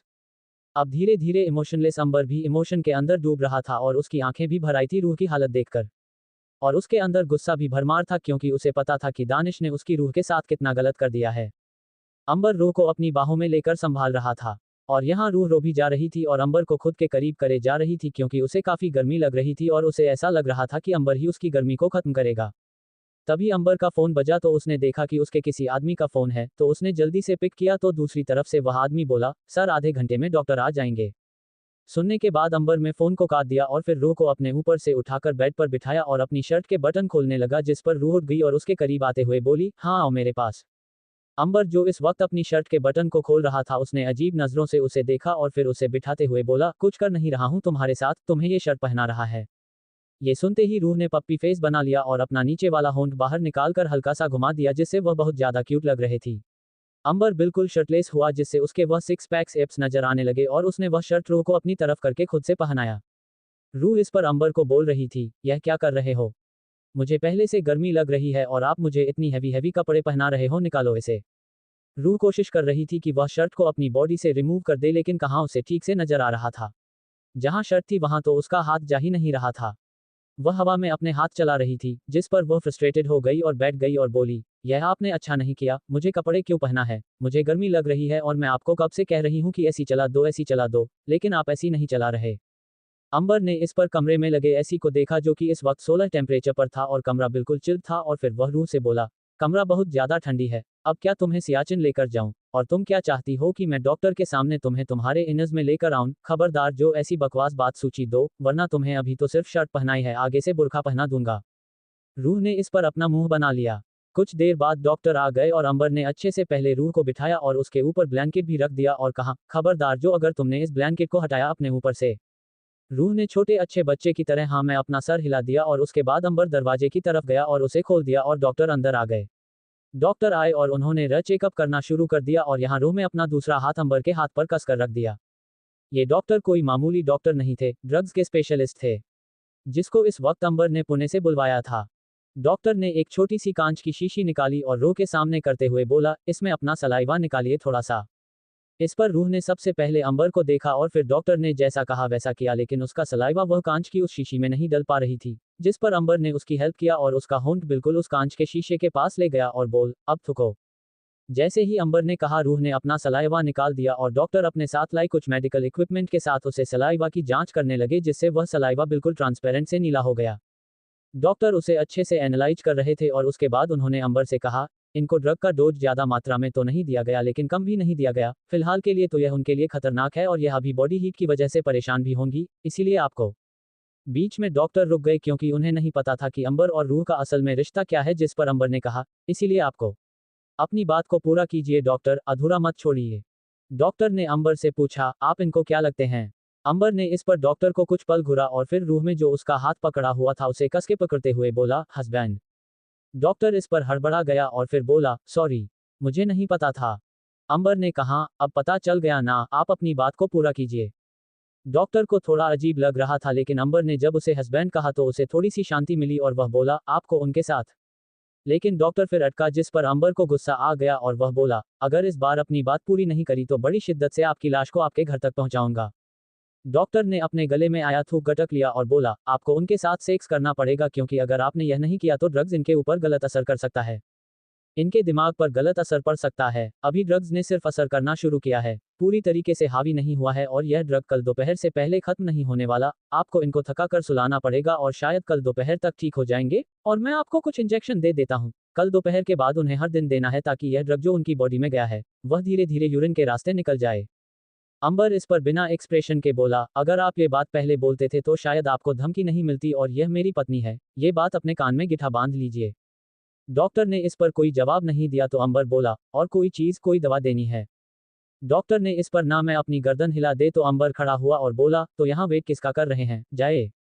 डॉक्टर ने अपना सारा सामान लिया और वहां से चले गए। डॉक्टर के जाने के बाद अंबर उठा और गेट की तरफ गया और उसे अंदर से लॉक कर दिया और जैसे ही पलटा वह बिल्कुल एक जगह खड़ा रह गया क्योंकि डॉक्टर के जाते ही रूह बिल्कुल ही बेड पर खड़ी हो गई थी और अंबर की शर्ट को निकालकर उसे गोल गोल हवा में घुमा रही थी और कूद रही थी। अंबर आगे आया और बोला, ये सब क्या चल रहा है। रूह इस पर अपना कूदना रोकती है और अंबर को देखते हुए बोलती है, अब तो डॉक्टर भी बोलकर चले गए, अब तो मेरे पास आ जाओ। अंबर ने अपने बालों में हाथ फेरा और बोला, अब तो आना ही पड़ेगा। ये सुनते ही रूह के चेहरे पर एक ब्राइट स्माइल आ गई और अंबर बेड के ऊपर आया और सीधा रूह को बेड पर गिरा दिए और खुद उसके ऊपर जाकर उसके होंठ को अपने होठों में लेकर बंद कर दिया। अंबर ने उसके होठों को काफी जल्दबाजी में पकड़ा था जिस वजह से रूह एकदम शॉक हो गई और अंबर उसके होठों को किस करने के साथ साथ शक भी करे जा रहा था। रूह को बिल्कुल सांस नहीं आ रही थी जिस पर उसने अंबर के सीने पर हाथ रखकर उसे खुद से दूर करने की कोशिश करी लेकिन अंबर ने उसके हाथ पकड़कर सर के ऊपर कर दिया और भी ज्यादा सनक के साथ उसके होठों को चूमने लगा। उन दोनों के होंठ आपस में ऐसे उलझे हुए थे कि उन दोनों को सांस लेना है ये तक याद नहीं रहा। लेकिन जब याद आया तो अंबर में सामने से जाकर उसके होठों को आजाद किया और उसके सर को सहलाते हुए बोला, ब्रेथ ब्रेथ फास्ट। रूह गहरी गहरी सांस लेने लगी और अंबर उसकी सांसों को अपने खुले सीने पर महसूस कर सकता है। अंबर की आंखों में इस वक्त इंटेंसिटी नजर आ रही थी और अंबर को जैसे ही महसूस हुआ कि रूह के सांसें काफी हद तक थम चुके हैं तो उसने वापस उसके होठों को अपने होठों में भर उसके हाथों को अपने हाथों में ले लिया। कुछ ही पलों में अंबर की पेंट भी जमीन पर थी और वह जो रूह के इनर्स थे वह भी जमीन पर थे और कमरे का माहौल अब धीरे धीरे सर्द से गर्म होती जा रहा था। और तभी रूह की चिक निकल आई जिसका मतलब साफ था कि दोनों के जिस्म का मिलन हो चुका है। अंबर ने एक बार फिर उसे अपना बना लिया था। अंबर धीरे धीरे अपनी रफ्तार बढ़ाया जा रहा था और रूह ने अपने हाथ उसके बालों में फंसा दिए थे। रात को 8 बजे के आसपास शुरू हुआ ये खेल रात को 1:30 बजे तक चलता रहा और उसके बाद रूह अब थमने की हालत में पहुंच चुकी थी और वह कब उसी के सीने पर सर रखकर सो गई उसे पता नहीं चला और अंबर ने भी उसके सोते ही उसे आजाद कर दिया। अगले दिन दोपहर को सच में पिछली रात की इंटीमेसी ने गुरु को इतना ज्यादा थका दिया था कि वह अभी तक सो रही थी। घड़ी में दोपहर के 2:30 बज चुके के थे और सवेरा सर पर चढ़ चुका था। अंबर उस वक्त होटल में मौजूद नहीं था, वह कहीं चला गया था और अभी तक शांति से ब्लैंकेट को अच्छे से अपनी पूरी बॉडी पर कवर कर कर सो रही थी। वही एक खाली कंसाइनमेंट एरिया की तरफ अंबर आया हुआ था और उसके साथ उसका असिस्टेंट भी था। वहां पर एक बिल्डिंग थी और बुलडोजर था। बुलडोजर में इस वक्त 2 आदमी थे, ड्राइवर और एक उसके साथ वाला आदमी। वह साथ वाला आदमी बुलडोजर से बाहर निकला और अंबर के पास आते हुए बोला, सर बताए। ब्लास्ट। अंबर में बस एक शब्द कहा, बैंग, और अचानक से पूरी की पूरी बिल्डिंग एक ब्लास्ट में चकनाचूर हो गई। उसके बाद जो कुछ बिल्डिंग अच्छी खासी अभी भी कहीं कहीं से नजर आ रही थी, बुलडोजर ने उस जगह को तोड़ने के लिए अपना काम चालू कर दिया। 15 मिनट बाद ही वह जगह धूल मिट्टी से गिर गई और अब उस जगह को देखकर ऐसा शायद कोई ही कह सकता था कि वहां पर पहले एक ऐसी बिल्डिंग थी जहां पर लोग रहा करते थे लेकिन अब वह जगह खंडहर से भी बदतर हो चुकी थी। एक आदमी जल्दी से कोल्ड कॉफी लेकर आया और अंबर ने उसे लिया और उसे पी लिया और उसके बाद अपने आंखों पर काला चश्मा लगाया और वहां से मुड़कर दूसरी तरफ एक रॉब के साथ जाने लगा। वह सीधा अपनी कार में जाकर बैठ और कर होटल के लिए निकल गई।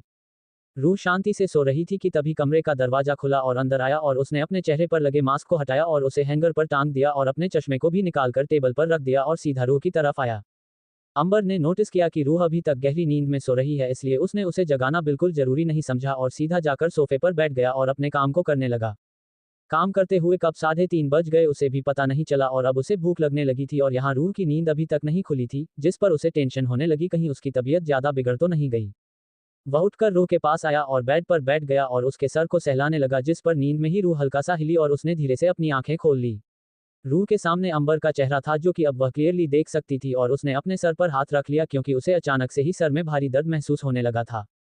रूह के उठते ही अंबर उठ गया और दूसरी तरफ से पानी लेने के लिए गया लेकिन रूह ने उसका हाथ पकड़ लिया जिस पर अंबर ने उसे पलट कर देखा तो रूह ने अपना दूसरा हाथ भी आगे कर दिया जिस पर अंबर ने उसका वह दूसरा हाथ भी पकड़ लिया और उसके सहारे से रूह बेड पर उठकर ठीक से सहारा लेकर बैठ गई जिस पर वह ब्लैंकेट हल्का सा सरक कर नीचे की तरफ हो गया।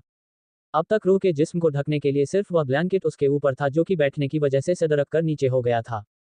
रूह ने अभी भी अनवर का हाथ नहीं छोड़ा जिस पर अंबर बैठ गया और उसके चेहरे को अच्छे से पढ़कर उसके बालों को पीछे करने लगा तो रूह को अचानक से ठंड सी महसूस होने लगे और उसने जल्दी से ब्लैंकेट को अपने ऊपर ले लिया जिस पर अंबर भी हैरान हो गया और वह बोला, क्या हुआ। कुछ ही पल में वह कांपने लगी और बोली, ठंड लग रही है, और उसके बाद उसने ब्लैंकेट को और भी अच्छे से अपने ऊपर कर कवर कर लिया जिस पर अब उसका चेहरा ही ब्लैंकेट से बाहर था। ठंड लग रही है, सुनकर अंबर ने तुरंत एसी को बंद कर दिया और पंखे को चलाने गया तो रूह ने कहा, नहीं फैन मत चलाना। अंबर रूह के खाने से रुक गया और बोला, अगर फैन नहीं चलाऊंगा तो गर्मी लगेगी। रूह के दांत ठंड से न जाने क्यों किटकिट आने लगे और वह बोली, अगर आपने फैन चलाया तो मैं ठंड से मर जाऊंगी। अंबर उसके पास आया और बैठ गया और उसके सर को और चेहरे को अच्छे से छूकर चेक किया कि कहीं उसे फीवर तो नहीं आ गया है, लेकिन रूह शरीर काफी नॉर्मल टेम्परेचर पर था, ऐसा लग ही नहीं रहा था कि उसकी बॉडी पर किसी चीज का असर हुआ है। जैसे ही अंबर उसके पास आया रूह उसकी तरफ खिसक गई और उसको कस के पकड़ लिया और उसके सीने पर अपना सर रख दिया और कस के दबाने लगी। अंबर ने भी उसकी पीठ को पकड़ लिया और उसे सहलाने लगा कि तभी अचानक से उसे अपनी शर्ट हल्की हल्की गीली सी होती हुई महसूस होने लगी और उसने नीचे झुक कर देखा तो रूह की आंखों से आंसू आने लगे थे, जिस पर उसने उसका चेहरा तुरंत उठाया और अपनी तरफ किया और उसके चेहरे को अच्छे से पकड़ते हुए बोला, रो क्यों रही हो। रूह वापस उसके सीने से लग गई और बोली, मुझे कुछ हो गया है। मुझे कुछ भी याद नहीं, कल क्या हुआ मेरे साथ, दानिश था यहाँ पर, आप कब आ गए और मेरे कपड़े कहाँ है। मेरा सर दर्द कर रहा है, और मुझे ठंड क्यों लग रही है, मैं मरने वाली हूँ क्या। अंबर ने उसे खुद से दूर किया और उसका चेहरा दबाते हुए बोला, क्या बकवास कर रही हो, कब से सुने जा रहा हूँ, शांति नहीं रख सकती, अपने इस फालतू के दिमाग में फालतू की बातें लाती कहाँ से हो।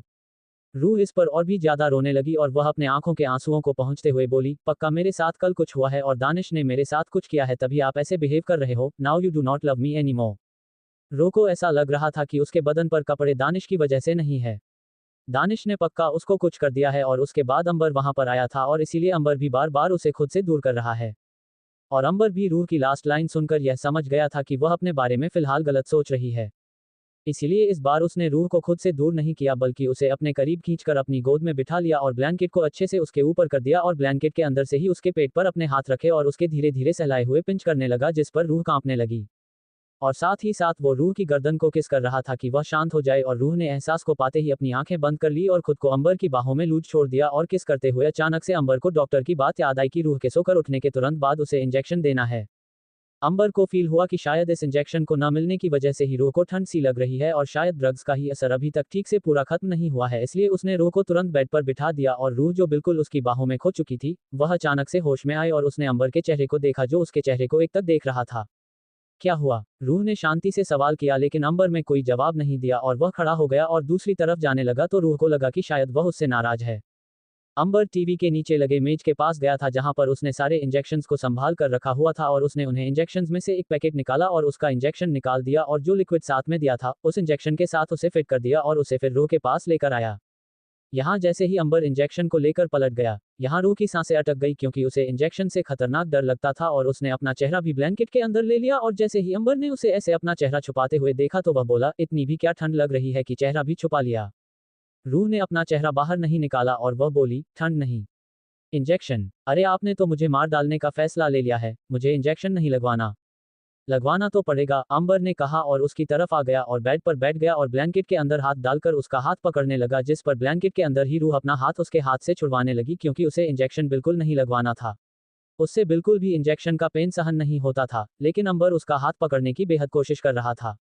अंबर को समझ आ गया कि वो उस इंजेक्शन नहीं लगवाएगी इसलिए उसने झट से उसका हाथ पकड़ने की कोशिश करना बंद कर दिया और उस ब्लैंकेट के किनारे को पकड़ा और उसे उसके ऊपर से बिल्कुल हटाकर नीचे जमीन पर फेंक दिया जिस पर रूह पूरी तरीके से नेकद उसकी आंखों के सामने थी और वह बिल्कुल हैरान हो गई और उसने अपना चेहरा दूसरी तरफ कर लिया क्योंकि उसके गाल टमाटर की तरह लाल हो गए थे। अंबर रूह की तरफ बढ़ने लगा तो रूह अपने आप को दूसरी तरफ करते हुए बोली, ये आप गलत कर रहे हैं, आप ऐसा नहीं कर सकते, आप मुझे इंजेक्शन जानबूझकर लग रहे हैं।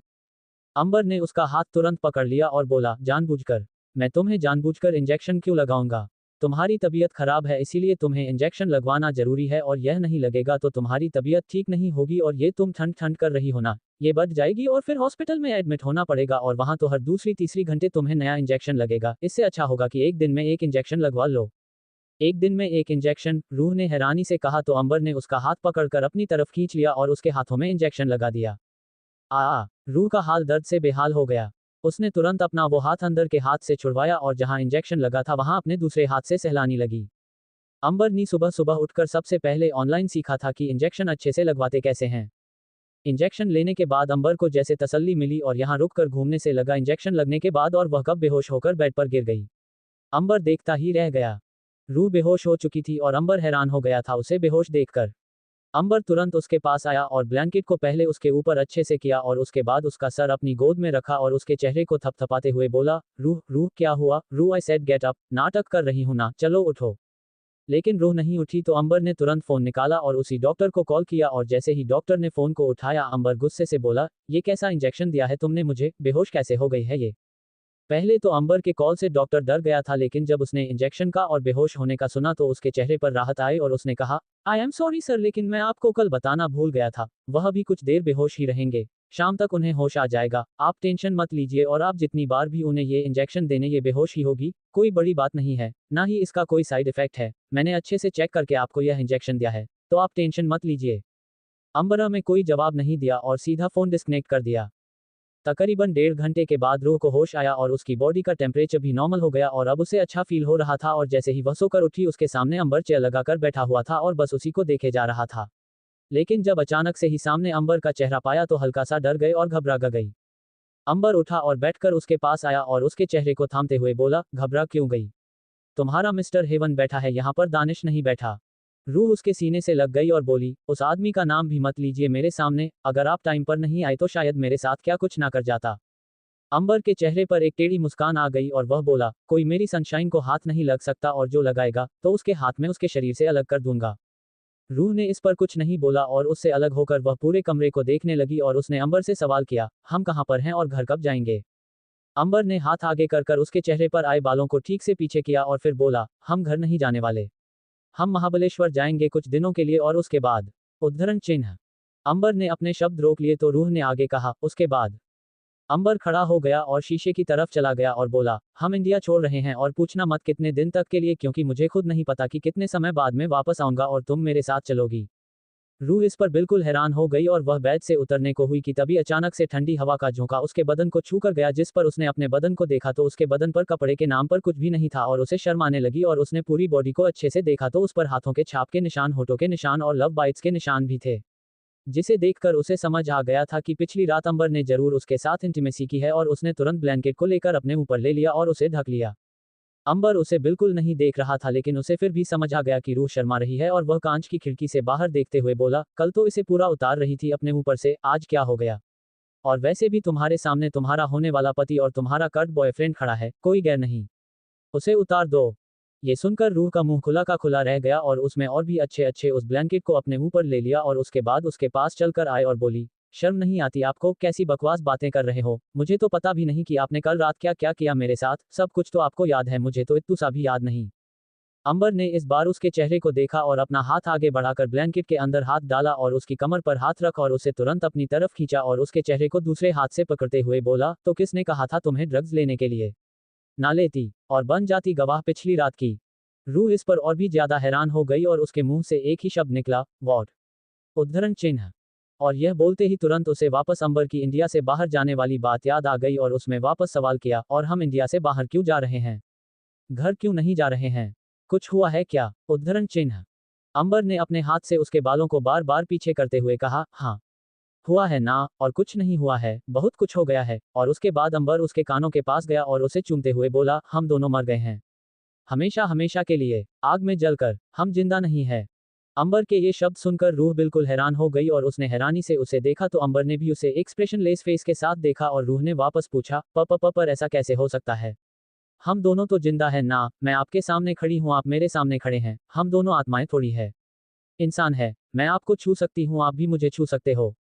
अंबर ने इस पर रूह की कमर को सहलाते हुए उसे पिंच करते हुए कहा, हाँ छू सकता हूँ, अपने अंदर तक गहराई से छू सकता हूँ तुम्हें और खुद को तुम्हारे अंदर समा सकता हूँ। अंबर को देखकर ऐसा लग ही नहीं रहा था कि रूह उसे सीरियसली कोई सवाल पूछ रही है और रूह ने गहरी सांस लिया और कहा, मैं मजाक नहीं कर रही हूँ, मैं सीरियसली पूछ रही हूँ, आप ऐसा क्यों बोल रहे हो कि हम मर गए हैं और हम इंडिया से क्यों जाएंगे?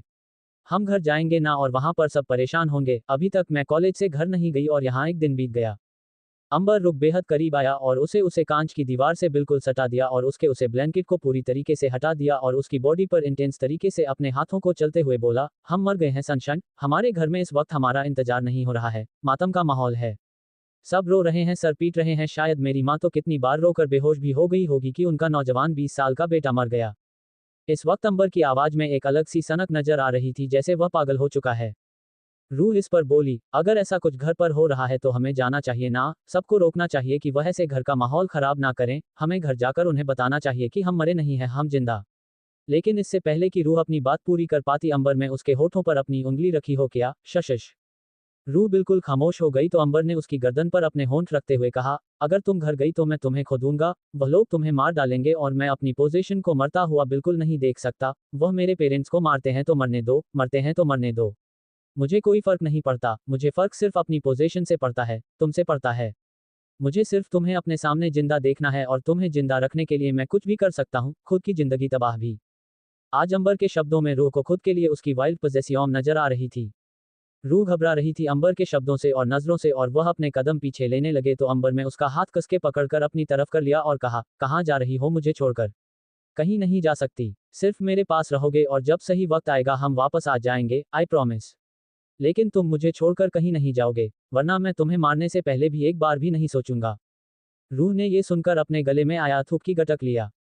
Flashback and Los Angeles. रूह अपने ख्यालों से तब बाहर आए जब अचानक से ही कमरे का दरवाजा खटखटाना की आवाज उसके कानों में पड़ी और वह अपने सेंस में आए और उसे समझ आया कि वह इस वक्त इंडिया में नहीं है, लॉस एंजेलिस में है। रूह ने गहरी सांस लिया और कहा, कितनी भी कोशिश कर लो लेकिन मिस्टर हेवन बताते ही नहीं है कि हम क्यों आए यहाँ और क्यों ऐसी अजीब गेम खेल रहे हैं सबके साथ। कौन है वह लोग जो हमारे पीछे पड़े हैं? उद्धरण चिन्ह। रूह सच में ही डूबी हुई थी कि तभी अचानक से वापस कमरे का दरवाजा लॉक हुआ तो रूह इस बार खड़ी हुई और वह उसने जाकर सीधा दरवाजा खुला और सामने अंबर खड़ा था।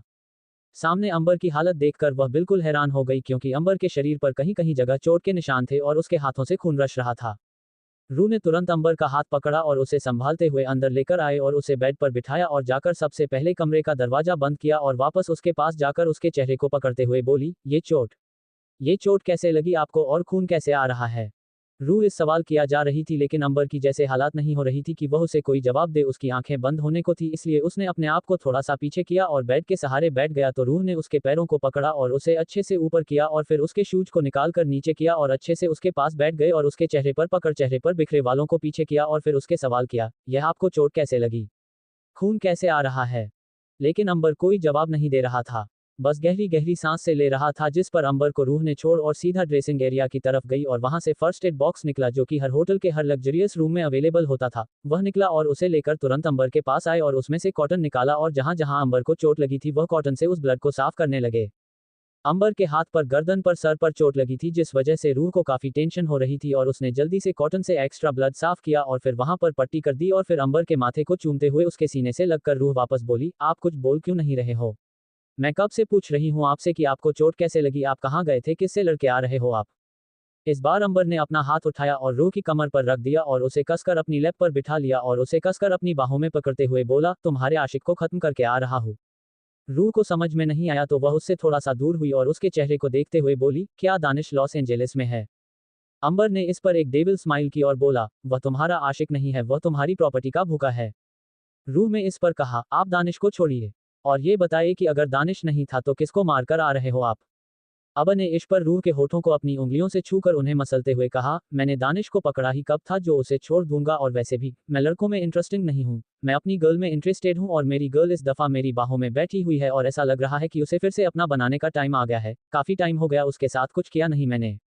रूह इस पर अंबर से गुस्सा होते हुए उसकी बाहों से आजाद होने की कोशिश करने लगी लेकिन यहाँ अंबर ने उसे आजाद नहीं किया बल्कि उसकी कमर पर अपने ठंडा हाथों को चलते हुए उसके पेट पर आया और उसे बिल्कुल अपने सीने से चिपका लिया और बोला, दूर जाने का सोचोगी भी तो अभी के अभी वह करूंगा जो फिलहाल करने का मेरा मन नहीं था बल्कि रात को करना था। रूह में इस पर सवाल किया, क्या करने का मन था आपका? इस वक्त रूह को गुस्सा आ रहा था इसीलिए उसने गुस्से में यह सवाल कर दिया क्योंकि सच में उसके दिमाग में काम करना बंद कर दिया था लेकिन यही उसके सवाल में शायद अंबर के अंदर सोए हुए शैतान को जगा दिया। और इसी पर अंबर में उसे सीधा बेड पर धक्का देकर गिरा दिया और खुद उसके ऊपर आ गया और अपने दोनों हाथों को उसके दोनों साइड में रखते हुए बोला, love make out night session my sweet heart sunshine. और फिर अंबर ने अपने लबों को रूह के लबों से जोड़ दिया।